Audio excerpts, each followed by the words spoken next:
Okay, quiet. It's 7 o'clock. A couple more people are coming in, but we're going to get started because we have a lot of things to cover tonight. So, welcome to the 2022 Northampton School District Deliberative Session. This meeting is now officially open. We will start by having School Board Chair Tom Von Jess lead us in the Pledge of Allegiance.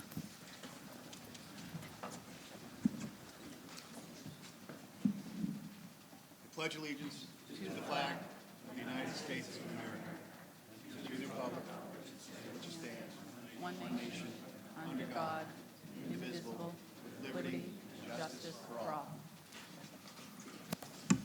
Thank you, Tom. Rick, did you say you've opened a school board meeting?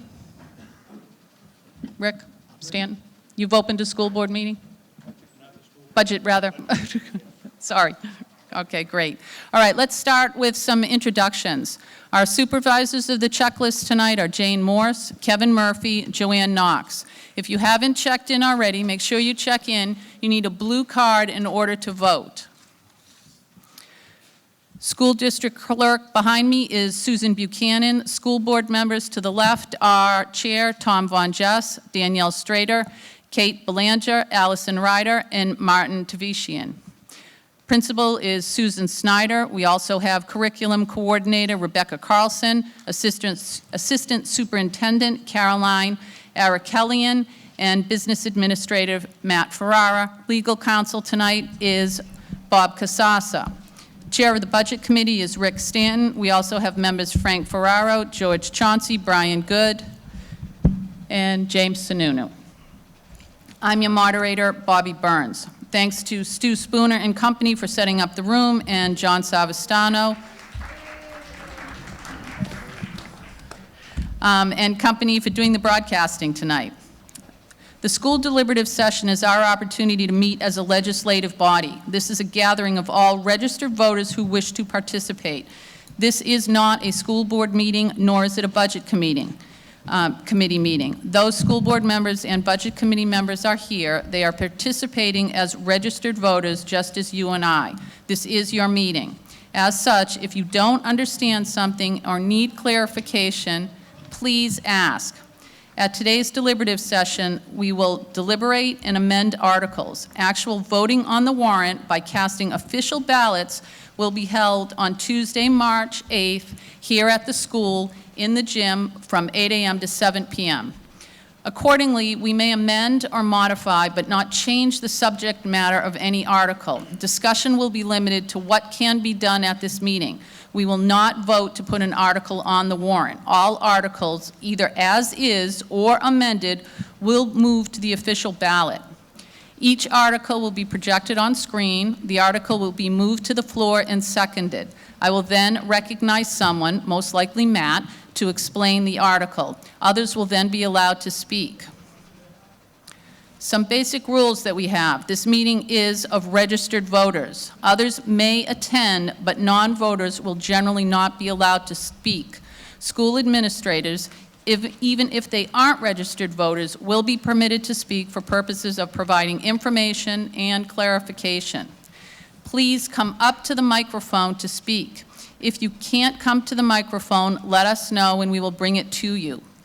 Please show your voter card and state your full name for the minutes. Please address all comments to me. Only one person has the floor at a time. Discussion between parties is not allowed. Once you have asked your question or made your comment, I ask that you yield to the next person speaking. If you are proposing amendment, I may ask for it in writing to ensure we can record it properly. We will discuss only one amendment at a time. This is simply to ensure that we keep everything straight. Please keep in mind that every individual in this room wants what they believe is best for the school. Their idea might just be slightly different than yours. All those wishing to speak tonight will be allowed to speak before any other speaker has a second chance. Remember, any article or amendment to an article can be reconsidered at any time unless a vote is taken to restrict reconsideration. Once reconsideration is restricted, the article cannot be reopened. We have many school board positions open this year. The following individuals will be on the ballot. If you're here tonight, please raise your hand. There are 2 3-year terms. Running are Kate Belanger and Michael Gendra. We have 1 2-year term, Lisa Gagalis and Kirsten Larson-Schultz. We have 1 1-year term, Tori Marsh and Marianne Von Jess. School Board Candidate Night will be February 16th at 6 p.m. We will now begin with the first article. Do I have a motion to move the article to the floor? I'd like to make a motion to open the article for discussion. And a second? I'll second. And Matt, would you like to speak on that article? Thank you, yes. So I would like to thank the school board and the budget committee.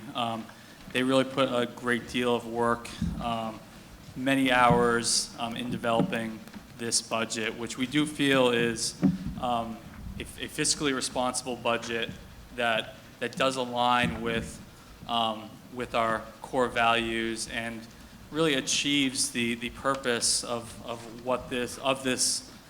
the school, right? To the purpose and the mission to provide for students and developing caring, kind, and curious students. So I do want to thank both entities. Both the school board and the budget committee did recommend this operating budget unanimously. So thank you for the support. So when putting together a budget, we really do take care to align how we allocate resources to what we're looking to achieve and the school's improvement plan. So we've identified a number of objectives that you can find within the budget that directly connects to those school improvement, the SIP objectives. So that includes long-term development of high-quality curriculum and highly effective instructional assessments and practices at all grade levels, K through 8. Additionally, we're looking to maintain our commitment to the foreign language program, but I will note that we are re-examining that program and how we can make adjustments to improve and really, take a hard look at what we're looking to achieve as a school. We've recognized that as an area of development, and there will be a committee put together this year in order to identify any improvement that can occur. We're also continuing to address any learning loss or lack of progress as a result of the pandemic. We are continuing to purchase equipment for our technology plan. This includes interactive instructional presentations, our smart boards, red cats, as well as other infrastructure needs that we have as a school. Throughout this entire budget, we are looking at how to leverage our federal funding. We did not receive a great deal of ESSER federal funds here at Northampton, but there are other revenue sources, as well as our expendable trusts. And you'll see that throughout the budget where we did tap into those expendable trusts. We are looking to, I'm sorry, I'm just having difficulty seeing the screen. We're looking to support the school culture and climate. There's been a great deal of work done in that area. We've had some new leadership here at Northampton that has taken great strides in order to improve that collaborative learning atmosphere. We are really leveraging the MTSS, so multi-tiered systems of support, And that's a mechanism in order to provide interventions for students who may need additional work, who are struggling, and then also for the students that may need a challenge. That goes both at the academic level, and then there's also what you call MTSS-B, so behavioral. And behavioral is really a key component throughout this, and informs us throughout this entire school year, because we are seeing challenges due to the pandemic. SEL has been a real focus for a number of years, and the pandemic has really, exacerbated some of the issues and the challenges that our students face. We are also looking at additional resources and staffing, and really taking a hard look at what is needed within our school from a staffing perspective. So that includes not only classroom teachers, but also, hey, what do we need from a facilities perspective? What is necessary in our food service program? What EA, educational associate support do we need? We conduct an annual staffing analysis every year to determine specific needs for our student body. And particularly on the special education side, you'll see special education is a cost driver that is affecting this budget. So those are some of the objectives, and I know I jumped around a little bit there, so my apologies. But those are really the objectives that we're looking to identify and allocate resources for this budget. So one other factor that I think many are aware of is enrollment. So, it wasn't that many years, within 10 years where enrollment was in the 500 range, and we've seen a decline. Our current enrollment is 301 students. We are projecting a student enrollment of 310 students next year. That doesn't indicate that we expect an upward trend. It's more an indication of a small graduating 8th grade class. But we anticipate over the next few years that we will be in that 300 student range. It's kind of hit a plateau, and we are, that is something that we are very much aware of, and we plan for look at from a budget perspective, both short-term and long-term, because obviously that can affect some of our variable costs when looking at this budget. Now, as you're aware, a school budget there's a great deal of fixed costs to run a school, but then there are some variable accounts, and throughout this budget, you'll see there are a good deal of reductions where we could make reductions throughout. So moving on, the proposed operating budget is $9,690,641.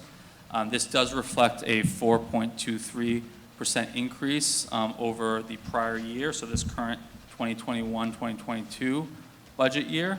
However, I will note that the proposed budget is only an increase of 1.17% over the default budget. So when when you go to ballot to vote, we have the operating budget of the 9.69. So should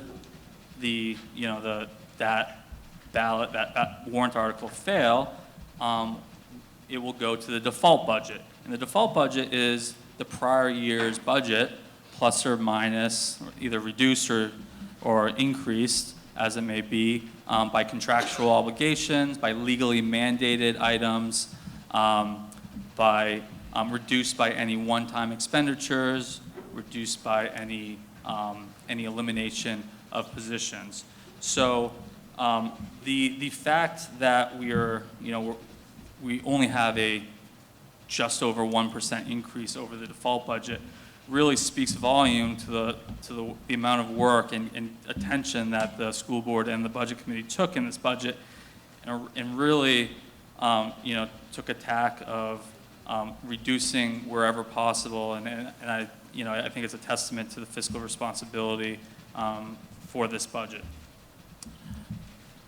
So, when looking at that overall operating budget, there's a number of budget drivers that significantly affect either increase or decrease. So in this year's budget, we have a few reductions that did reduce the budget. That includes the reduction of 2 full-time classroom teacher positions.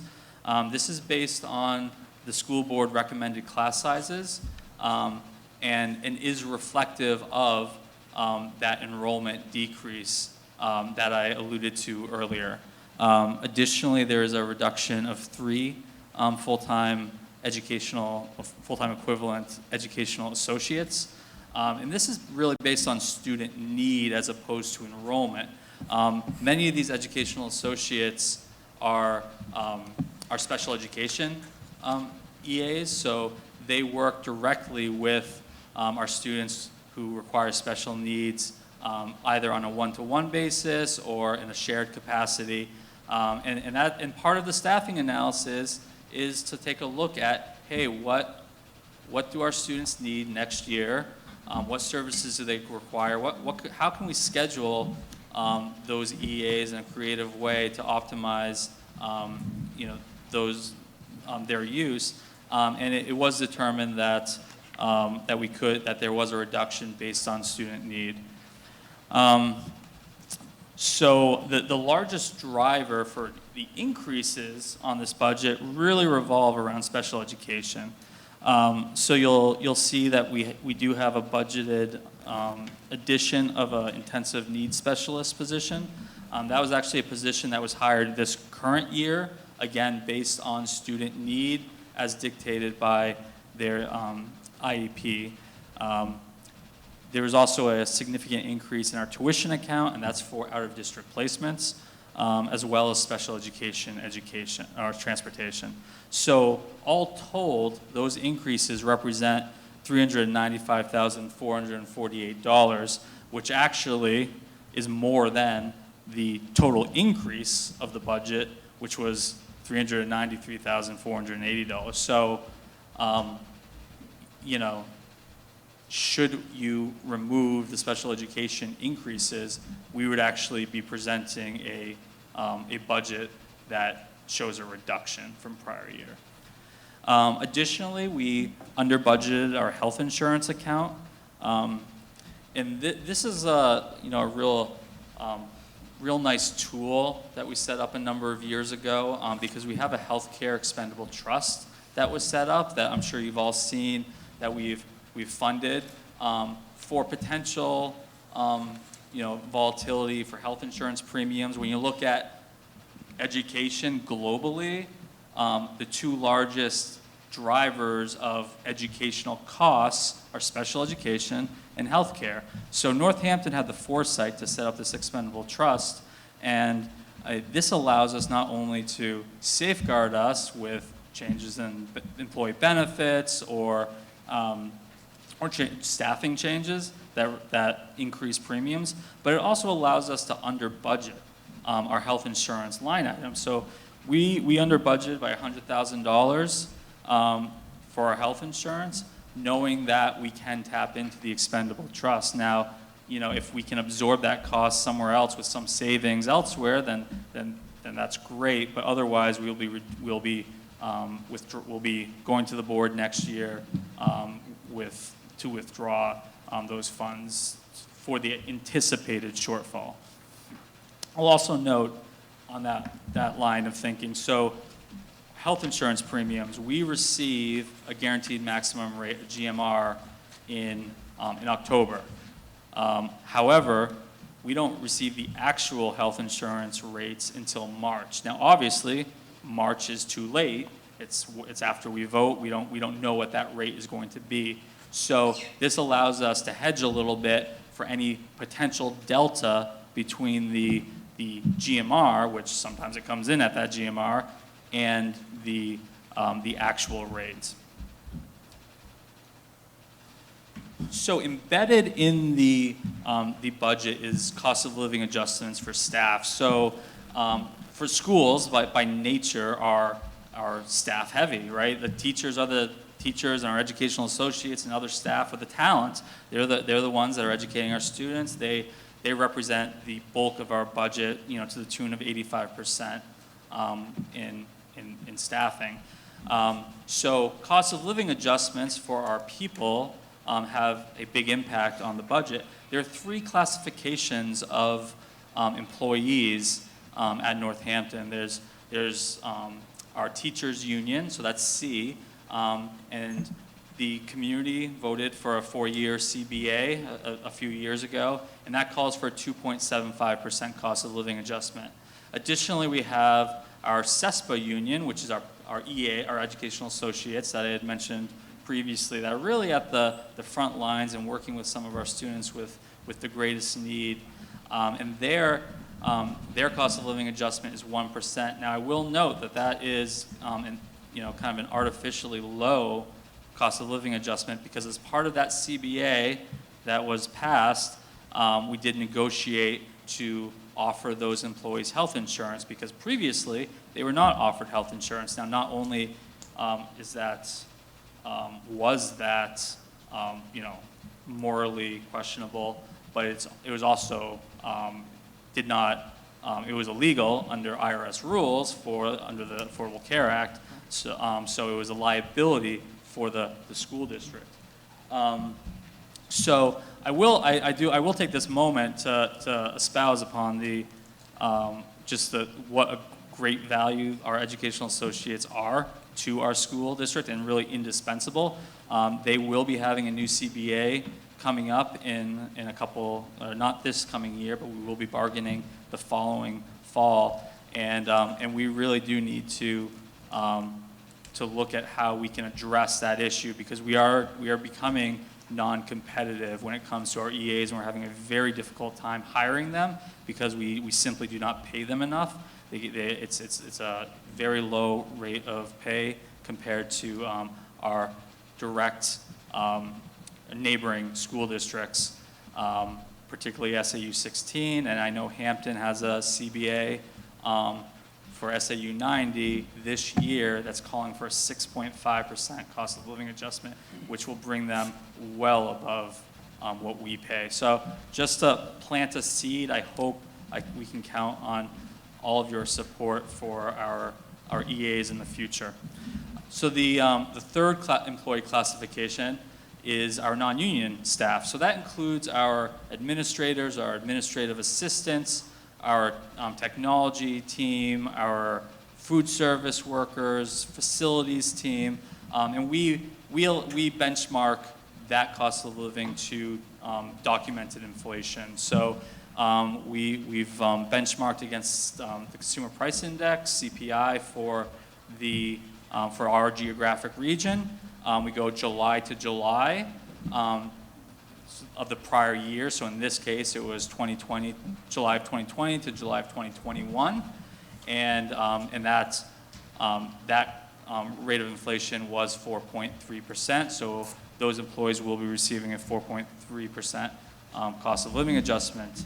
I will note, for all of these cost of living adjustments and for this budget as a whole, we are well below the rate of inflation, the current rate of inflation, both in our geographic region and nationwide. Social Security is showing a 5.9% cost of living adjustment for participants for 2022. For this geographic region, from December to December, it rose another percent to 5.3%. We are seeing cost escalation everywhere, and that really affects this budget too, because we've seen our materials and our supplies increase in cost. You see that across the board when we talk about energy markets.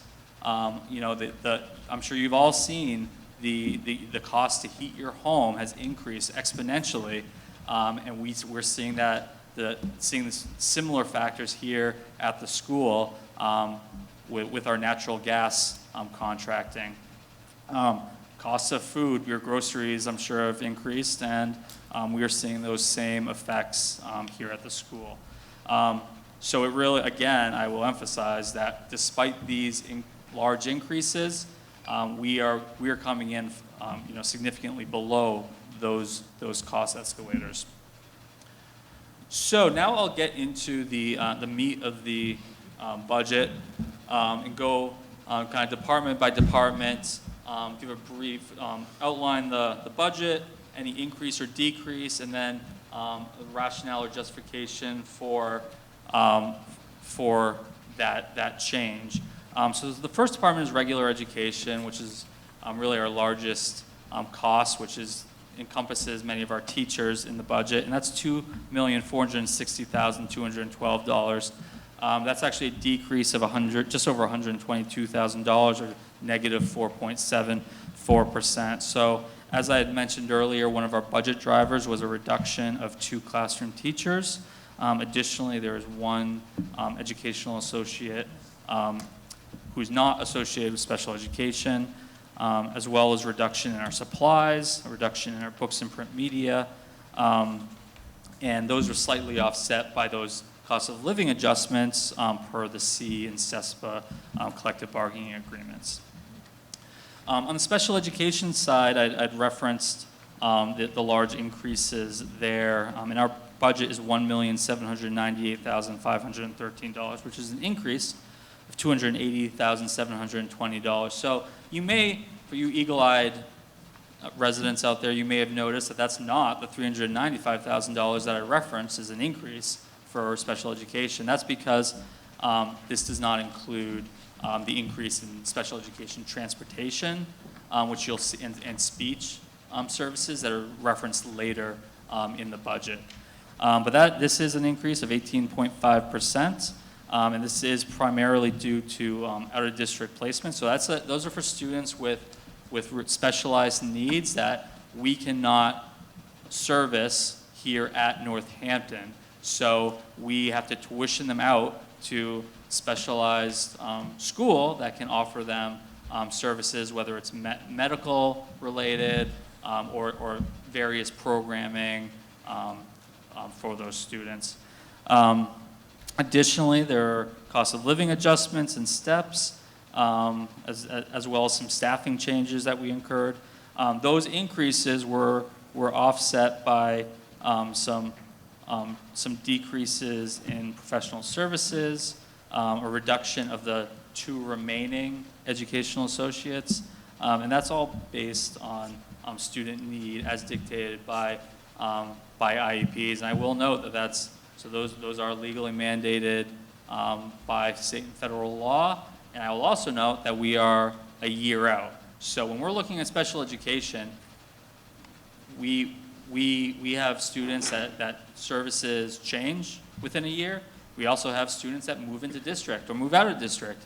So that I am very confident that the 1.798 number will not be the number that we incur. And that's why we have that special education expendable trust, because we budget for the students that we know today, that are in our school today, but it doesn't account for potential changes in the future. Moving on to student activities, we are budgeting $137,195, which is an increase of almost $11,000, or 8.56%. So this is primarily due to a redesign of our outdoor ropes course. So we have large sections of the ropes course that are not usable currently. So we do need to redesign and reinstall sections and repair other sections, and that represents a good portion of that increase.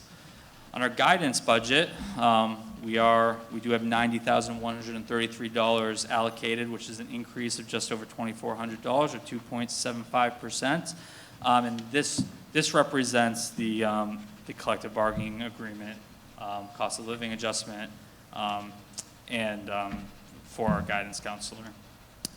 Our health budget is $78,210, which is an increase of, again, just over $2,500 or 3.38%. This is for our school nurse and supplies within the health office. So we have the cost of living adjustment, but also we have we're finally able to find a nurse substitute, which previously was nearly impossible, and you'd think it would be worse, but we did increase our rate of pay to attract a nurse substitute, and we were able to find a bench of nurses across the SAU. So previously, we did not budget for nurse substitutes, and now we are, which is a good thing. Because without our nurses, we wouldn't be able to run schools through a pandemic. I can't emphasize what an amazing job our nurses have done this past 2 years now. Our speech services budget is $124,877, which is an increase of $16,613 or 15.34%. So this isn't really an increase in cost. It's more we are transitioning funds from a grant. So we had previously funded this through the IDEA grant into the operating budget. When we look at grant funding, sometimes there's a supplement versus supplant, kind of regulation where we do need to, after a certain period of time, we do need to move costs into the operating budget. Our improvement of instruction budget is $149,201, which is an increase of $1,774 or 1.24%. Again, this is just salary cost of living adjustment and offset by a reduction in testing costs, which were a one-time cost. So I will note that when you see a one-time cost, that's reduced from the default budget. So you're hearing me say cost of living adjustment and as a driver for many of these accounts. I just want to point that out because there are a number of accounts associated with each of these departments that are seeing no increase, and that's because we took such care to either level fund or reduce those accounts, and really the only increases across the board are our staffing cost of living adjustments. Our educational media budget is $132,759. This is an increase of just over $1,500 or 1.17%. Again, cost of living adjustments. Also, we've increased the focus on our audiobooks as well as our online services, resources. So we've put an investment there, but we've reduced the print material costs. So those were somewhat offsetting as we transition from more print-focused to online-focused. So as speaking of technology, our technology account is budgeted at $316,006, which is an increase of just over $7,500 or 2.46%. I will note that our technology budget does align with our school technology plan. A great deal of effort was put into, and a lot of work was put into that technology plan by a team, a committee here at Northampton, with a number of stakeholders to determine what our technology needs are to best support our curriculum and learning for our students. So this technology budget shows a slight increase from prior year and also reflects that one-to-one device plan that we were actually on a lease agreement for. Additionally, we have our embedded is a staff laptop replacement cycle. We have year 2 of a 2-year smartboard and RedCat audio installation plan.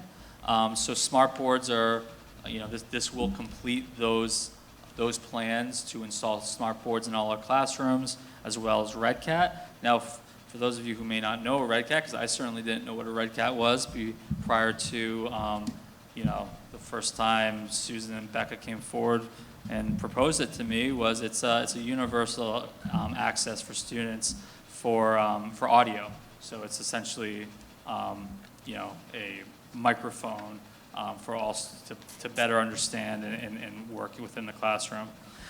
We also have a wireless network upgrade, our normal you know, replacement cycles, and we've also transitioned to fiber, which was necessary based on our bandwidth needs with the increased emphasis on technology.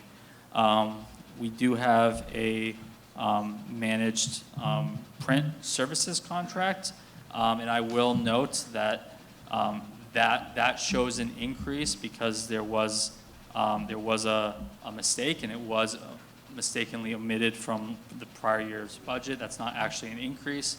That was a budgeting error. Moving on to the Board of Education, we've budgeted $42,187, which is a decrease of $200, and we've just made an adjustment to our annual meeting account based on actual expenditure history. However, if we continue to get an audience like this evening, we may have to revisit those annual meeting costs. That when I say annual meeting, it's really the voting day.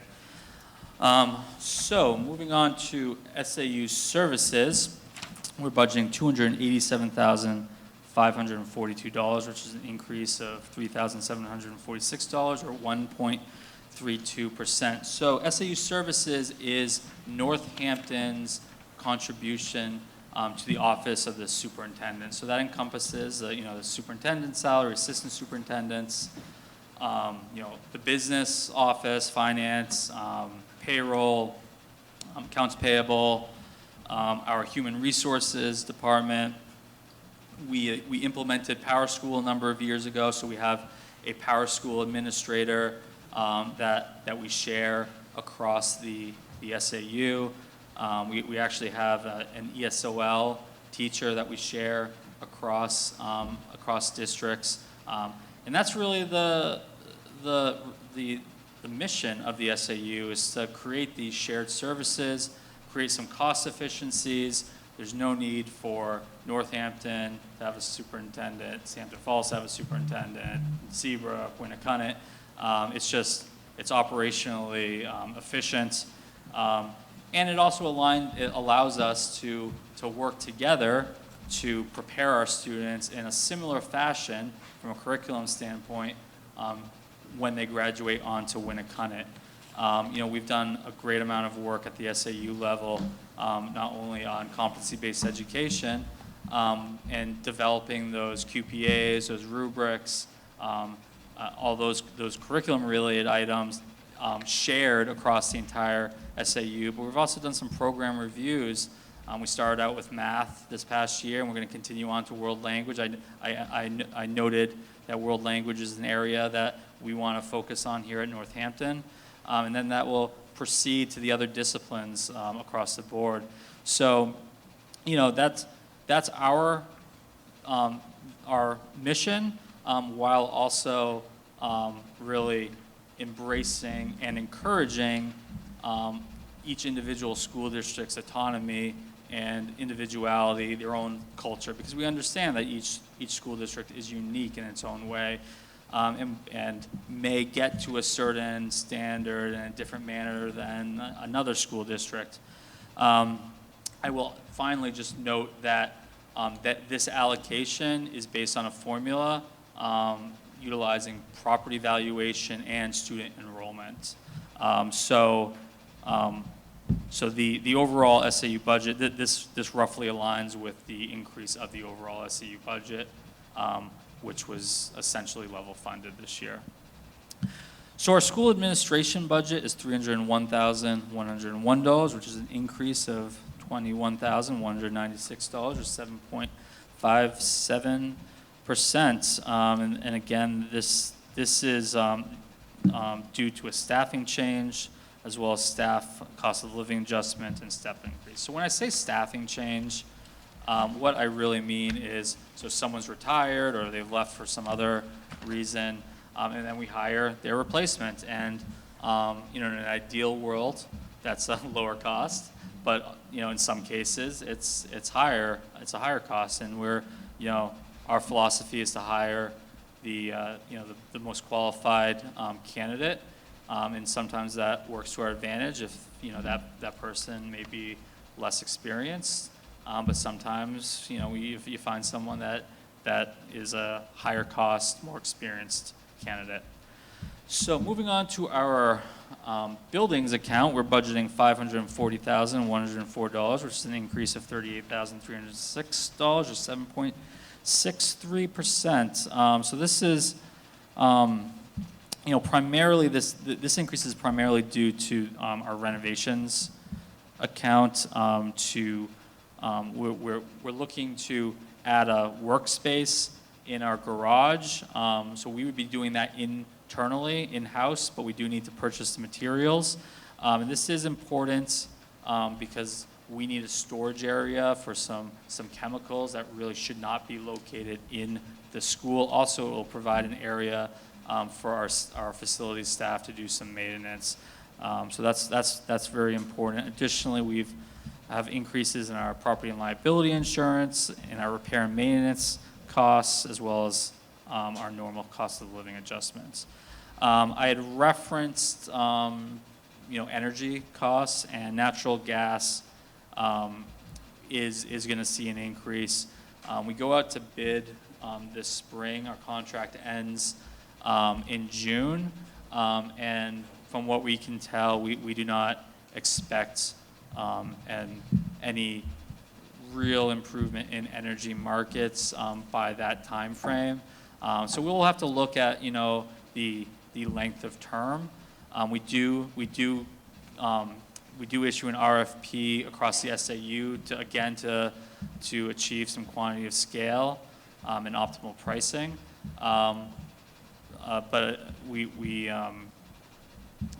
But obviously the market's what the market is. So we may want to look at a shorter length of term depending on how it's looking.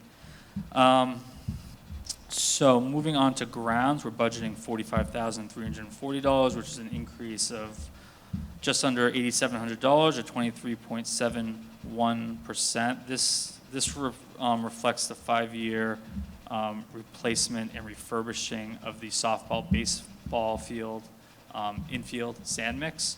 So every 5 years, we do need to replace that infield mix, which was actually scheduled for last year, but due to the economic conditions last year, we were looking for any way to cut budget, so we deferred it another year. So it is of particular importance to take care of this coming year. Additionally, our vehicles budget is $13,270, which we do not anticipate any change in expenditures. So our transportation budget is $611,829, which reflects an increase of $129,124, or 26.75%. So this reflects that aforementioned special education increase in transportation. That's for any out-of-district placements, as well as our in-district transportation. The remainder of the increase, which is nominal, is our contract with First Student.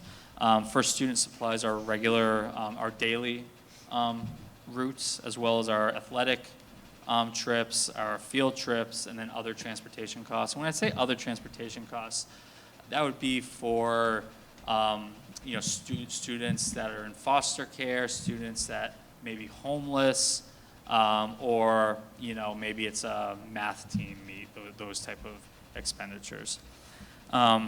So our debt service is budgeted at $135,299, which is a decrease of $1,554, or 1.14%. So this reflects our principal and interest payments on the bond issue for that last building project. I will note the last payment is scheduled for August of 2023.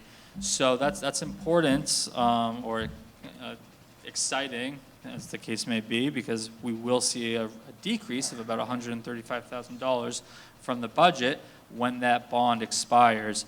I'll also note that I think when I explain the default budget, debt service is included there. So when this bond is removed from the operating budget, it will also be removed from the default budget.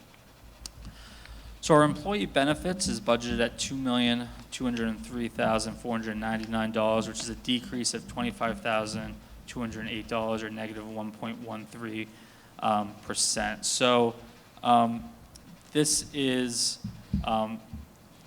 this is a byproduct of some employee benefit package changes, but really the primary driver is that under budgeting of our health insurance line item, utilizing the health insurance expendable trust that I had discussed earlier. Those reductions were offset by some increases. That includes the actual premium for the health insurance of 5.7%, as well as anticipated 403B contributions. So moving on to the interfund transfer. So this warrants some explanation, because I'm sure no one in the room knows what an interfund transfer is. So we have two funds. One is the general fund. The general fund is essentially what funds school operations. It is essentially what we've just gone through, all those accounts. But there's also the food service fund.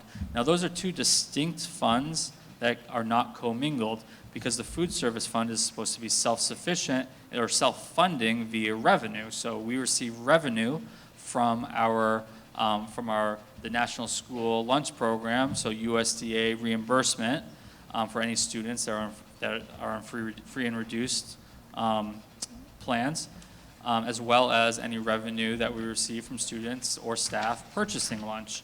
So if there is a deficit, the general fund needs to transfer funds into the food service fund to cover that deficit. So that's the interfund transfer. It's the covering of the deficit from the general fund into the food service fund. So most school districts do run deficits in their food service program. There's significant constraints as to what we can serve based on USDA regulations, as far as like sodium content and fruits and vegetables. That's all all the healthy stuff kids don't want to eat. Additionally, we don't get reimbursed a whole lot, and Northampton has a very low free and reduced population. So that further exasperates the situation. So we are budgeting a $30,000 interfund transfer. And then the food service actual budget is $193,364, which is an increase of just under $7,800, or 4.19%. And that reflects some of those cost escalators that I talked about earlier with inflation. So we've seen increases in our food and supplies, so like paper goods, et cetera. And then it also includes our cost of living adjustment and steps. So that brings us to the end of the operating budget. I am sorry that I kind of went into great detail, but I do think it's very important for you all to understand how we are utilizing taxpayer funds, how we utilizing those monies that you are providing via your real estate property taxes to fund Northampton School. The default budget is $9,578,869. As I had mentioned earlier, the default budget is the prior year budget, plus or minus any debt service, contractual obligations, legal obligations, and then reduced by any one-time expenditures, or reduced by any elimination of positions. And that is just under $112,000 less than the proposed operating budget. And that brings us to the end of the operating budget. Thank you very much. Thank you, Matt. We can't say that you're not thorough, that's for sure. Okay, we'll open it to the floor now for questions. So if you have questions, comments, come up to the microphone.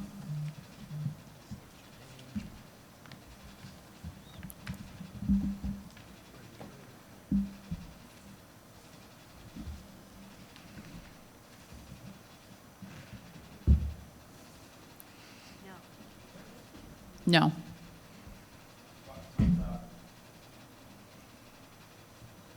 Hello? Oh, there It's we go. there. Good. Good evening. My name is Anne Marie Banfield. I am a recent transplant to Northampton, and what a lovely town this is.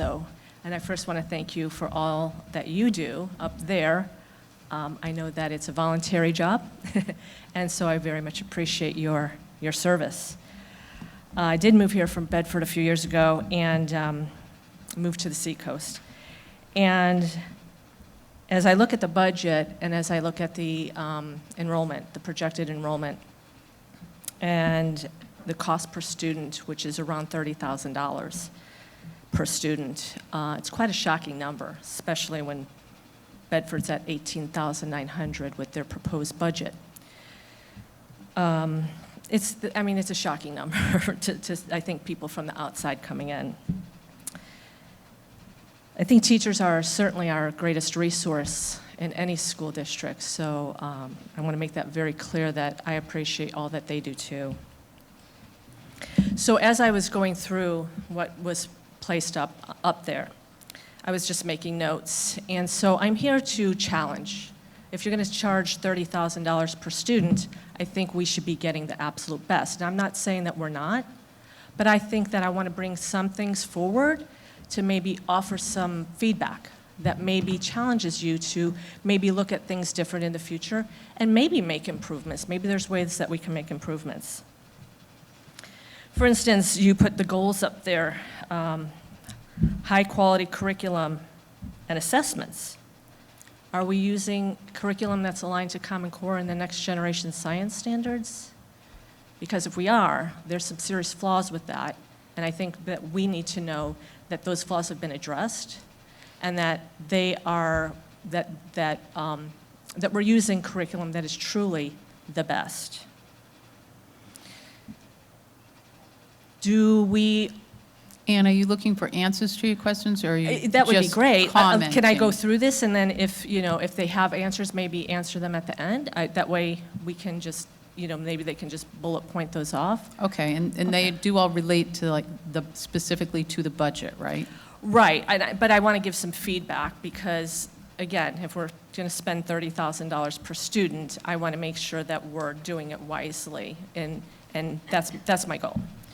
So are we given the TIMSS test every 4 years? The TIMSS test is a math and science test that compares our students internationally to the top performing countries. I think that would be helpful to know how our students in this district compare to students in Singapore.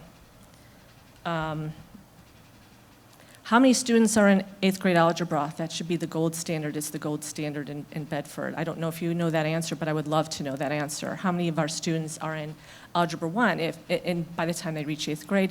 And that way they can be on the STEM track in high school. I think that, I would feel more comfortable knowing that figure and that that's a priority. There was nothing up there budgeted for professional development. I don't know if you have that figure, but I would like to know what's budgeted for professional development. And then our budget committee, I would love for you to analyze that every year. Look at how that's being spent. I think that's an important figure. One thing that was not listed that I think we'd all like to know about is the commitment to improve academic outcomes and literacy. There's nothing about that up there. Or supporting parents, parental engagement in the school. I think because of, and I'm almost done, I think because of the pandemic, what I have found is that there's a lot of miserable kids out there. where's the joy? I mean, I'd like to know that. And maybe, again, maybe this is happening in the school, but I think what we're finding is that there's a lot of kids that, were depressed and sad and want to make sure that our kids are in a joyful atmosphere. One thing that was mentioned was the technology plan. I'm always concerned about data privacy when it comes to a technology plan. Vendors who are utilized in schools oftentimes have a privacy policy that's not really private. If you actually read it, they will talk about how they share data, share information. One-to-one technology, how much screen time are our kids getting? Is it too much?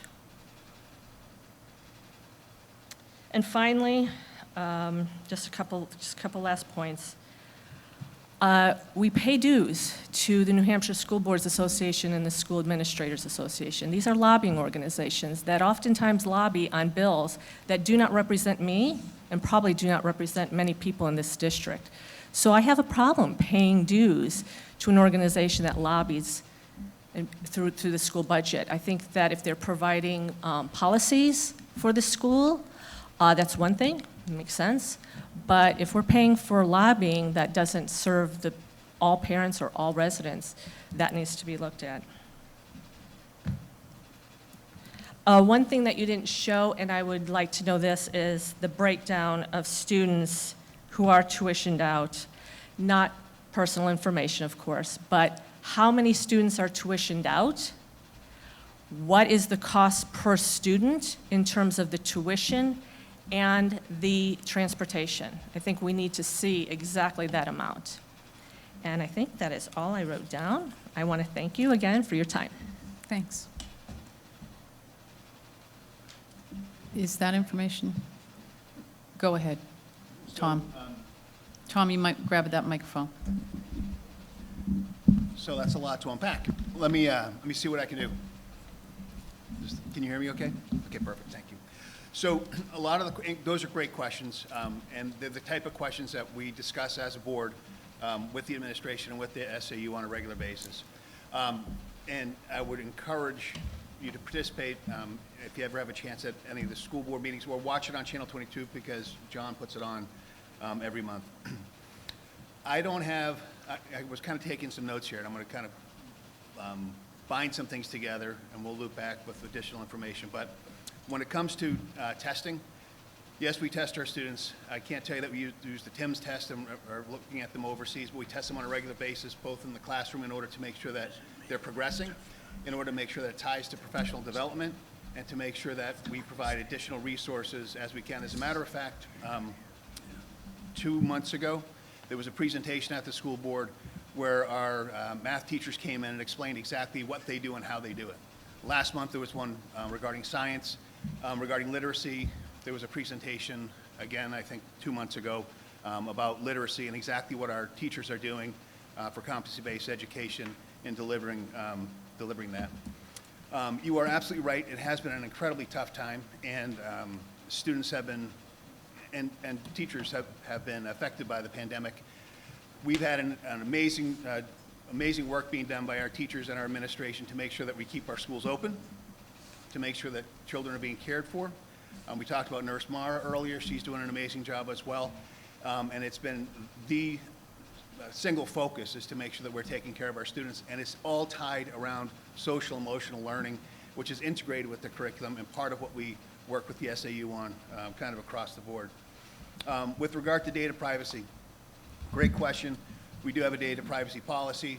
We've got staff to take care of it, and we work diligently to make sure that our students are taken care of. Now, with regard to screen time, great question again. The technology is not being used as a prop or a babysitter. It's integrated with the work that they're doing, whether it's art, whether it's language arts, whether it's math, and it's all age appropriate. So it's all kind of pulled together there. And then with regard to on the literacy side, I don't know the exact answer to your question about literacy, but I can tell you that our language arts here in Northampton, no matter how you look at it, whether you sit down with a student, whether you look at the testing, whether you look at the state testing, it's among the best. So kudos to the Northampton School for that. We're getting better at math. we're solid, we're getting better, so I'll share that as well. I'll also say that, again, back to the school board meetings, we are really blessed that Becca Carlson works with the student council, and there's a student that comes every month to tell us exactly what's going on in the school in their words. And if you haven't had a chance to see some of those, we do it right at the beginning of the meeting so that they can get back home. But it's always a joy to hear the report from our students. And then with the New Hampshire School Board Association. So it's important to note, we do belong to the New Hampshire School Board Association, I apologize. It's important to note that there are many services that we receive from NHSBA. Our policies, and our policies as directed from their legal counsel as they work with the state in terms of those policies that are required by law. We have access to legal representation from them. They can assist us with collective bargaining. They can assist us with education, including coming out to the SAU to teach joint board members what their role is and how they can act and behave. The lobbying that occurs, because they also talk to state reps, is not based upon their opinion. The positions of the New Hampshire School Board Association are developed by the Delegate Assembly, which gathers once a year. All the districts come together. In advance of that, there were petitions put into place.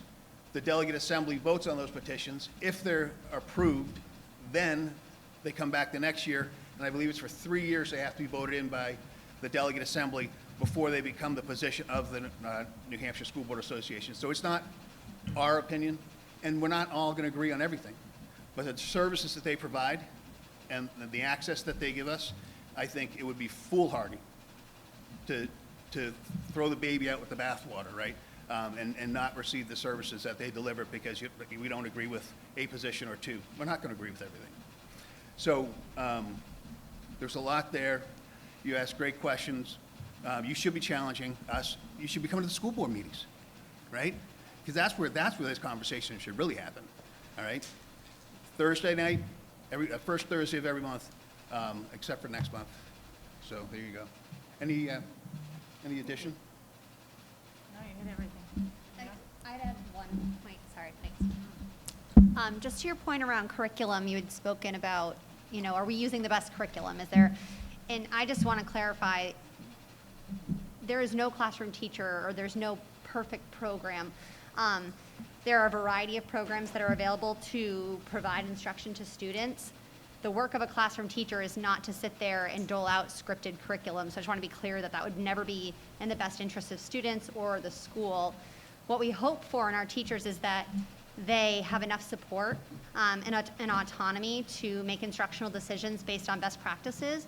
And so looking at our curriculum, you could Google McGraw-Hill or Pearson, and they would all say, we have the best program and here's why. But the common understanding needs to be that teachers need to make the best instructional decisions for their students, meet them right where they are, and then differentiate their instruction and support along the way so that students are accessing an individualized programming for their time at Northampton and beyond. So just to your point there, I don't know that there would ever be a perfect program, per se, to provide that for kids. However, we are investing in a curriculum coordinator because the school board saw the need to make sure that there was continuity, and Becca Carlson has done an amazing job in that role, and we're glad you have you here. So. Okay, any other comments, questions in regards to the budget?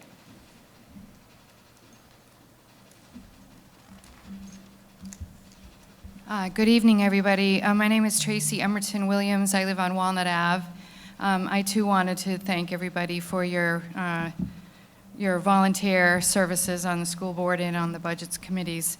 I will say I'm not that in the weeds like you all are, but I was a little disappointed in the reduction in the teaching staff. And the reason I say that is while I know our census might be trending downward, I would be hopeful that we're always prepared for the next pandemic.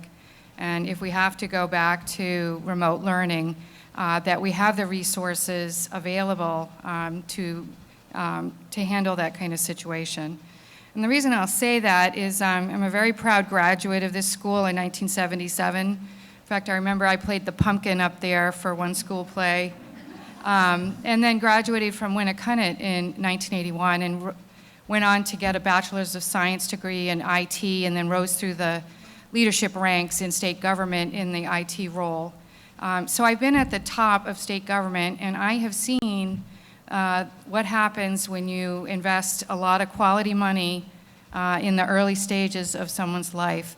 We're not paying the price of that life in the Department of Corrections or in the Department of Health and Human Services or over there in the Mental Health Department. So I think every penny that you spend here is a penny well spent.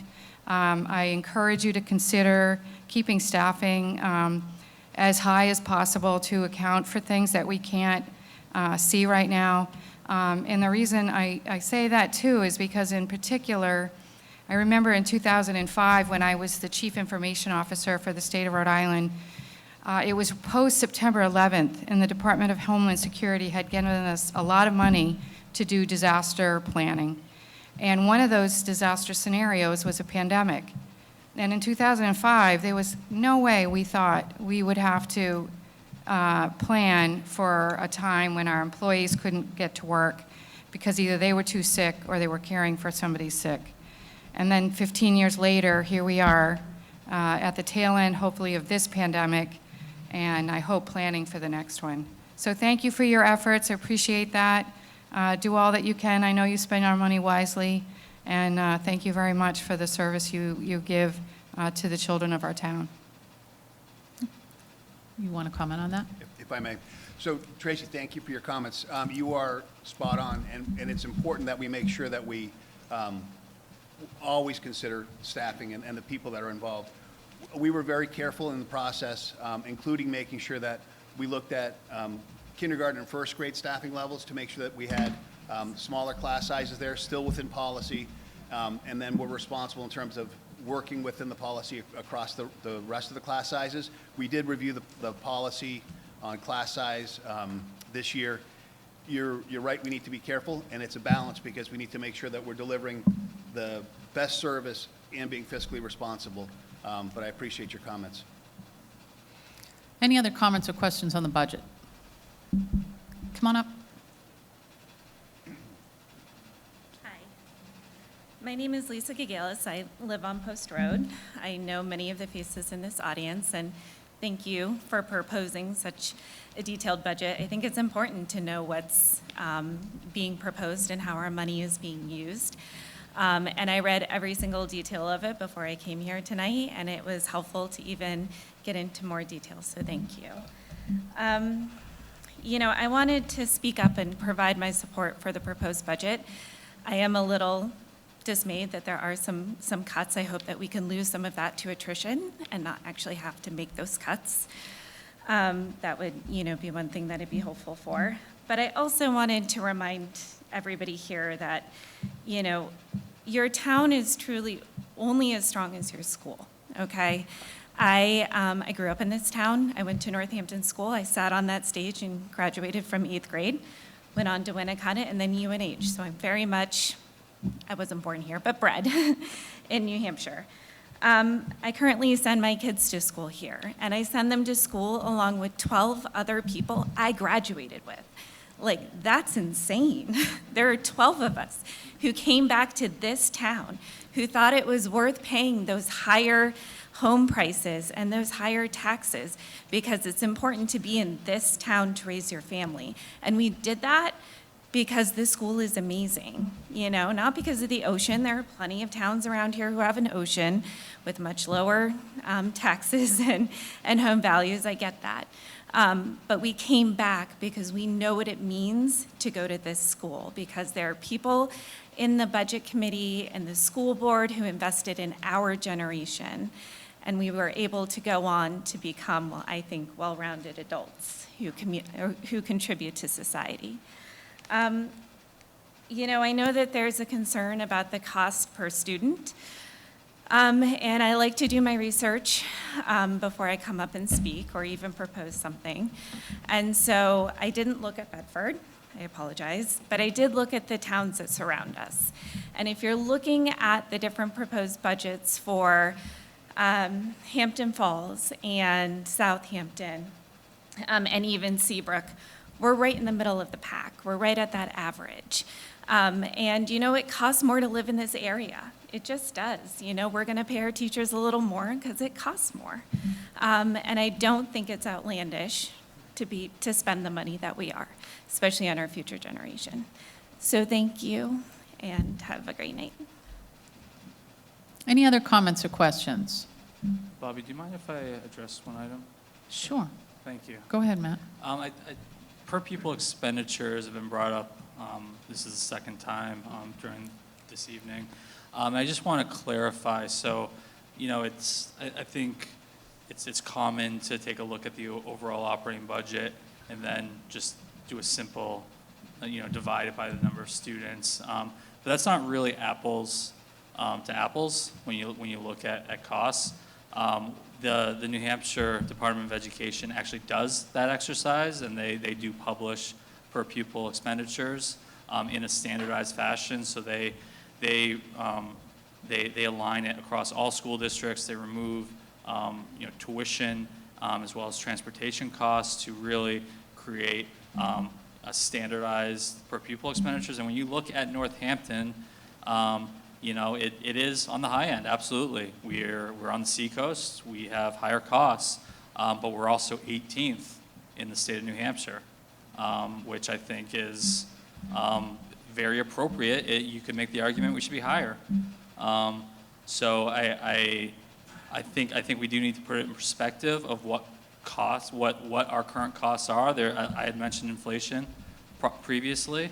I mean, we take a look at a school district like Bedford, they're seeing a different trajectory than Northampton because they are seeing huge enrollment increases. So that naturally brings down the per pupil expenditure, but it also creates class sizes in the 20s and not an optimal educational experience. So I think we really need to take a close look at what we're comparing our school district to, because there's a lot of talk out there, and it's not necessarily based on facts.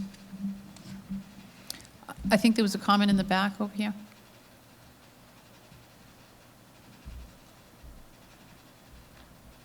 Good evening, Tamara Lay from Walnut Avenue.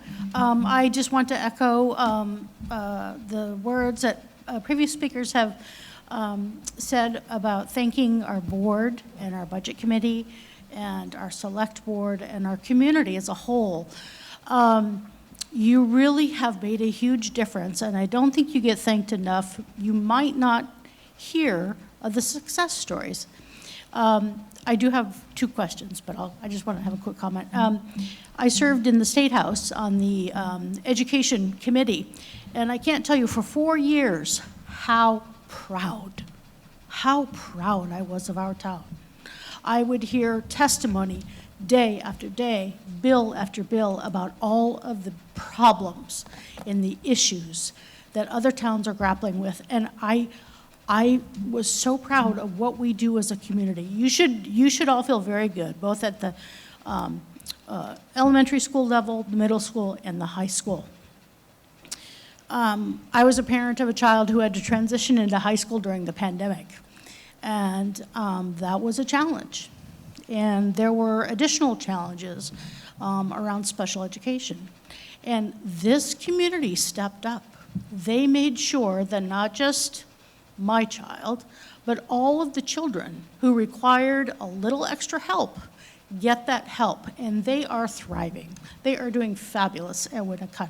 So thank you. My questions are kind of mundane. The past 2 years, I believe it's been the federal government has provided monies for school lunch. Will that continue, or will parents be required to pay their fair share? And the second question had to do with building insurance. I noticed there's an uptick of almost 11%, and I wondered if you could just tell me whether that's just the way things are now, or there's something we should be aware of. Thank you. Matt, I'm going to assume that's you. Thank you. So, great question about free and reduced lunch. So yes, currently this this school year, the National School Lunch Program was extended for free lunches for all students regardless of need. So that is currently set to expire after the conclusion of this school year. However, I will note that there has been discussion at the federal level as to maybe adjusting that program. I don't have high hopes that the administration will make any changes, but it's certainly due for an overhaul, in my opinion. Whether it's providing free lunch for all students or some other type of change, there does need to be some type of adjustment. However, as of today, that is not set to continue in future years. Your second question was regarding building liability insurance. So that there's no mitigating circumstances such as like high claims history. I'm guessing that might be where you're leading, any sort of accident or anything that has caused the increase. It is just a normal cost escalation. Okay, other comments or questions? Okay. Oh, go ahead, come on up. My name is Linda Libby, and I work at Winnacunnet High School as a paraprofessional, and I'm the president of the paraprofessional union, CESPA, here. And I came because actually we had just found out about the cuts last night. And people are really upset, and they are concerned about the staffing and support of our special education students. And I know that right now it's really tough to find subs, and that our staff is really struggling to, meet the needs of all the students, and we have open positions that aren't filled. But I just wanted to add some commentary that the work that we do is so important, and thank you, Matt, for speaking to that. But the concern is that if something happens and you find out that we're not fulfilling the needs of the IEPs, it's a legal document, will they be able to access the Special Education Expendable Trust Fund if a situation arises and they find next year? So yes. Yes. So bottom line is we are required, as you mentioned, by law to provide for any services that our students require per their IEP. So if there is a change, then we would either have to find those funds somewhere in the budget if we, whether it's a savings that is recognized in some other area, or more likely, to your point, Linda, we would have to tap into the Special Education Expendable Trust, which we do have, a healthy balance, and was established for this exact purpose. If there were changing needs, whether it's staffing or some other purpose. Okay.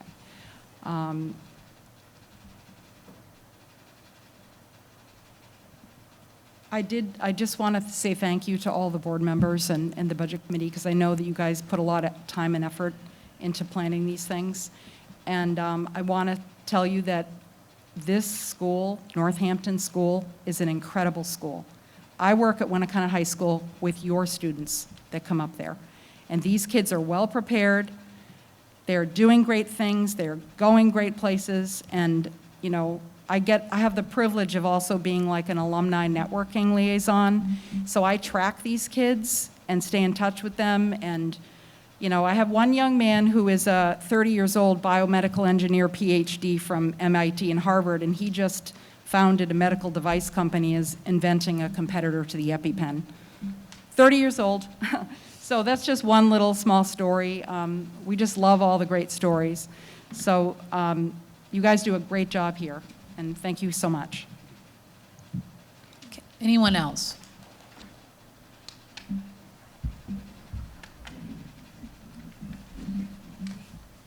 Hi, Justin Ficto, 1 Shepherd's Lane. 3 children in Northampton. Really question as far as how the negotiating is done for contracts, for example, doing the redirecting the field and the baseball field. I mean, we have a community that cares.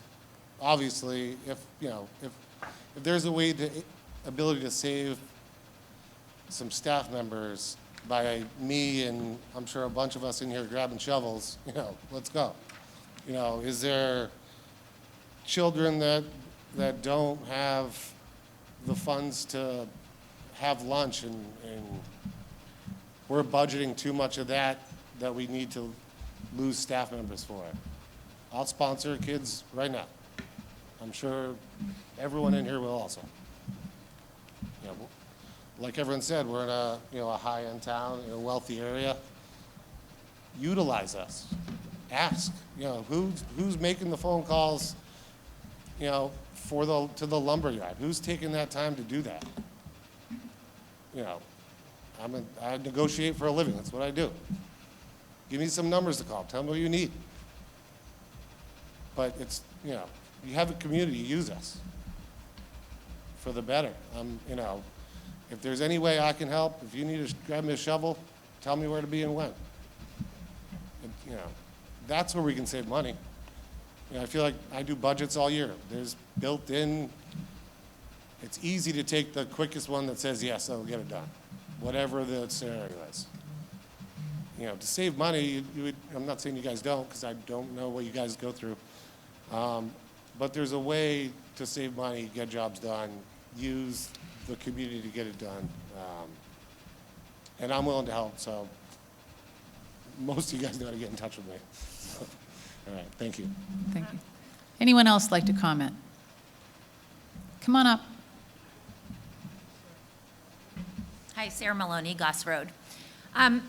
So I'm listening, and I too appreciate all the board and the budget committee has done, and I know what a hard place it is to be on both of the boards. I've never been on them, but I know how hard it is to be between people who want to support the school to any degree and people who would prefer to save every dollar and not spend any extra. And I understand that the balance between that for all of you.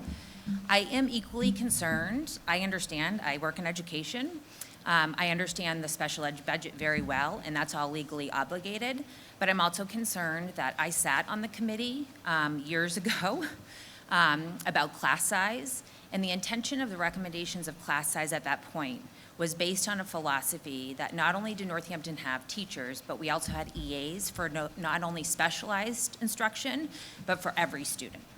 And every year when budgets get cut, EAs are looked at, right, staff is looked at, and my concern is that number keeps going down and down. And we are not done with the pandemic, and as a counselor, I'm gonna tell you, we don't know the effects of this pandemic on our children yet. I'm gonna tell you it's gonna provide resiliency at some point. They're gonna be amazing adults, but we're still in the middle of this crisis, and we're still in the middle of a mental health crisis. And to put on top of it, it will become a teacher's job to not only teach math, science, and every curriculum that's been brought up, but also make sure their mental health is intact. And they only have so many moments in a day. And I believe in every teacher in this building, and I think they give their blood, sweat, and tears every day they come here. But I think there's only so much you can ask of them, because they too are only human. So my concern is, as we take away, it might look like on numbers or from a special ed perspective, we no longer need a service, but I will speak as one of the members on that original committee about class size. The intention was, because we not only have teachers, but we have EAs. And back then, the majority of our EAs were certified teachers. And that is the only reason why that suggestion was made. I think if that committee intact and whole was to meet again, that adjustment would be made based on new things that have happened in education. And I too, Lisa, I don't think included me because I'm much older than her, but I have 3 children, a graduate of Winnicott. I did not attend Northampton School because I did not live here, but my whole family did. And I have 10 people in my son's class, in my daughter's class, and my other daughter's class who went to school here, graduated from here, and went to Winnicott. So I think it's really important to note that that's really important as a community. But I am really concerned, and I appreciate all your time, but I'm concerned that that's not the whole picture. Because what about the students' needs that might not be on paper legally obligated? I think there was someone back here that wanted to make a comment, way back. Come on up.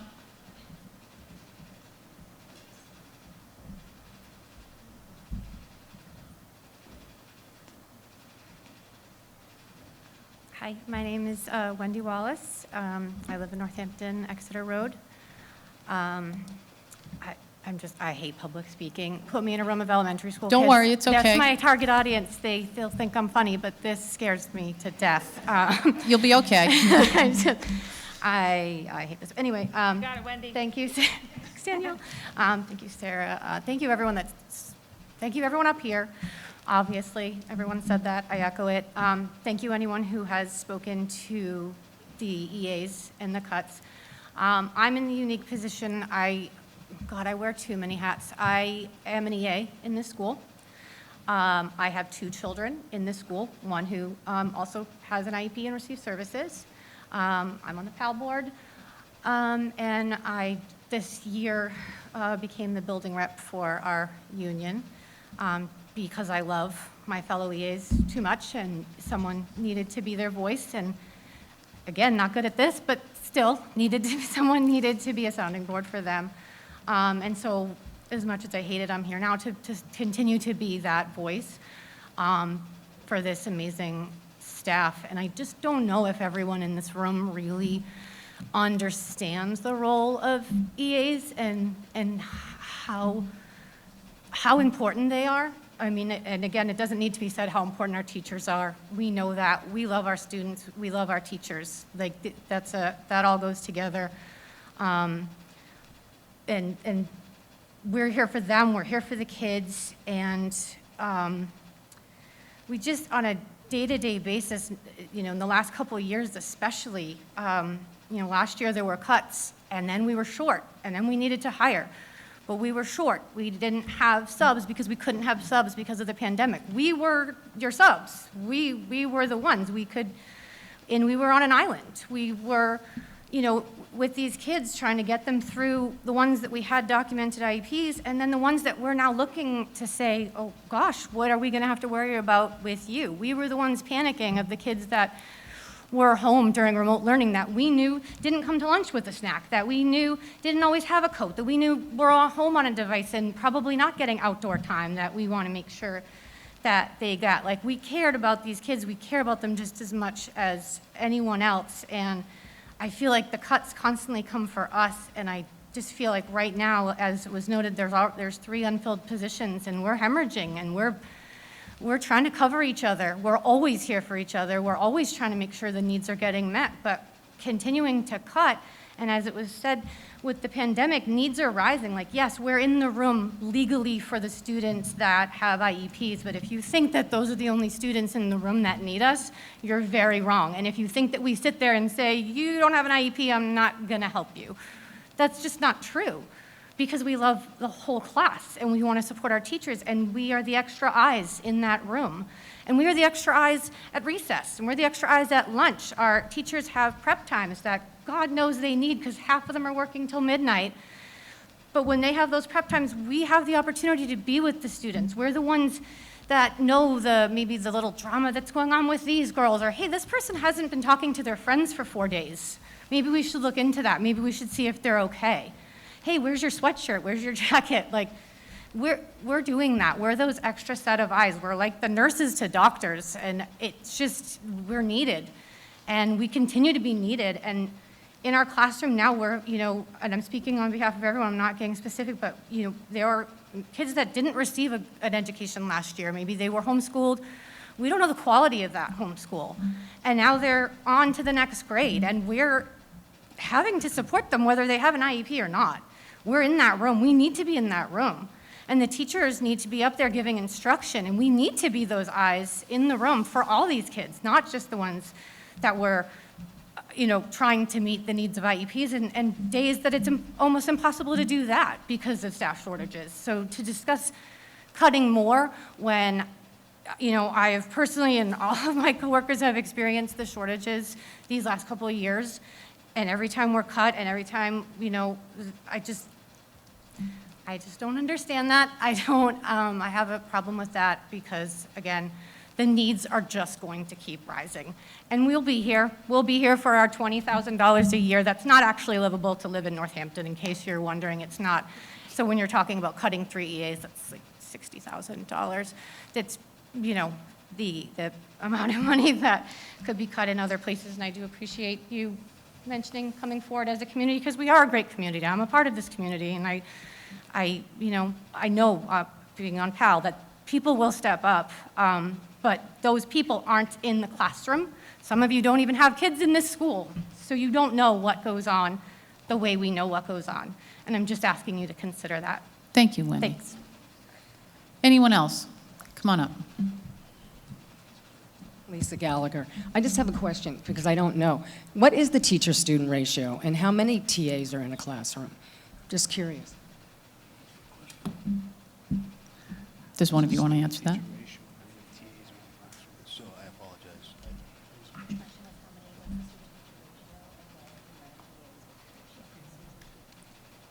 So do you know the staff amounts? Can you answer that question?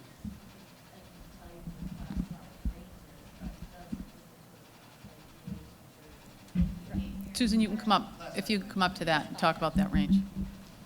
So our class sizes range from probably 10 to 19 students, depending on the grades, with the larger sizes being in the middle school classes, grades 6, 7, and 8.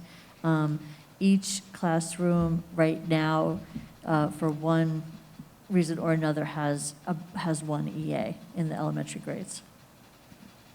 Thank you.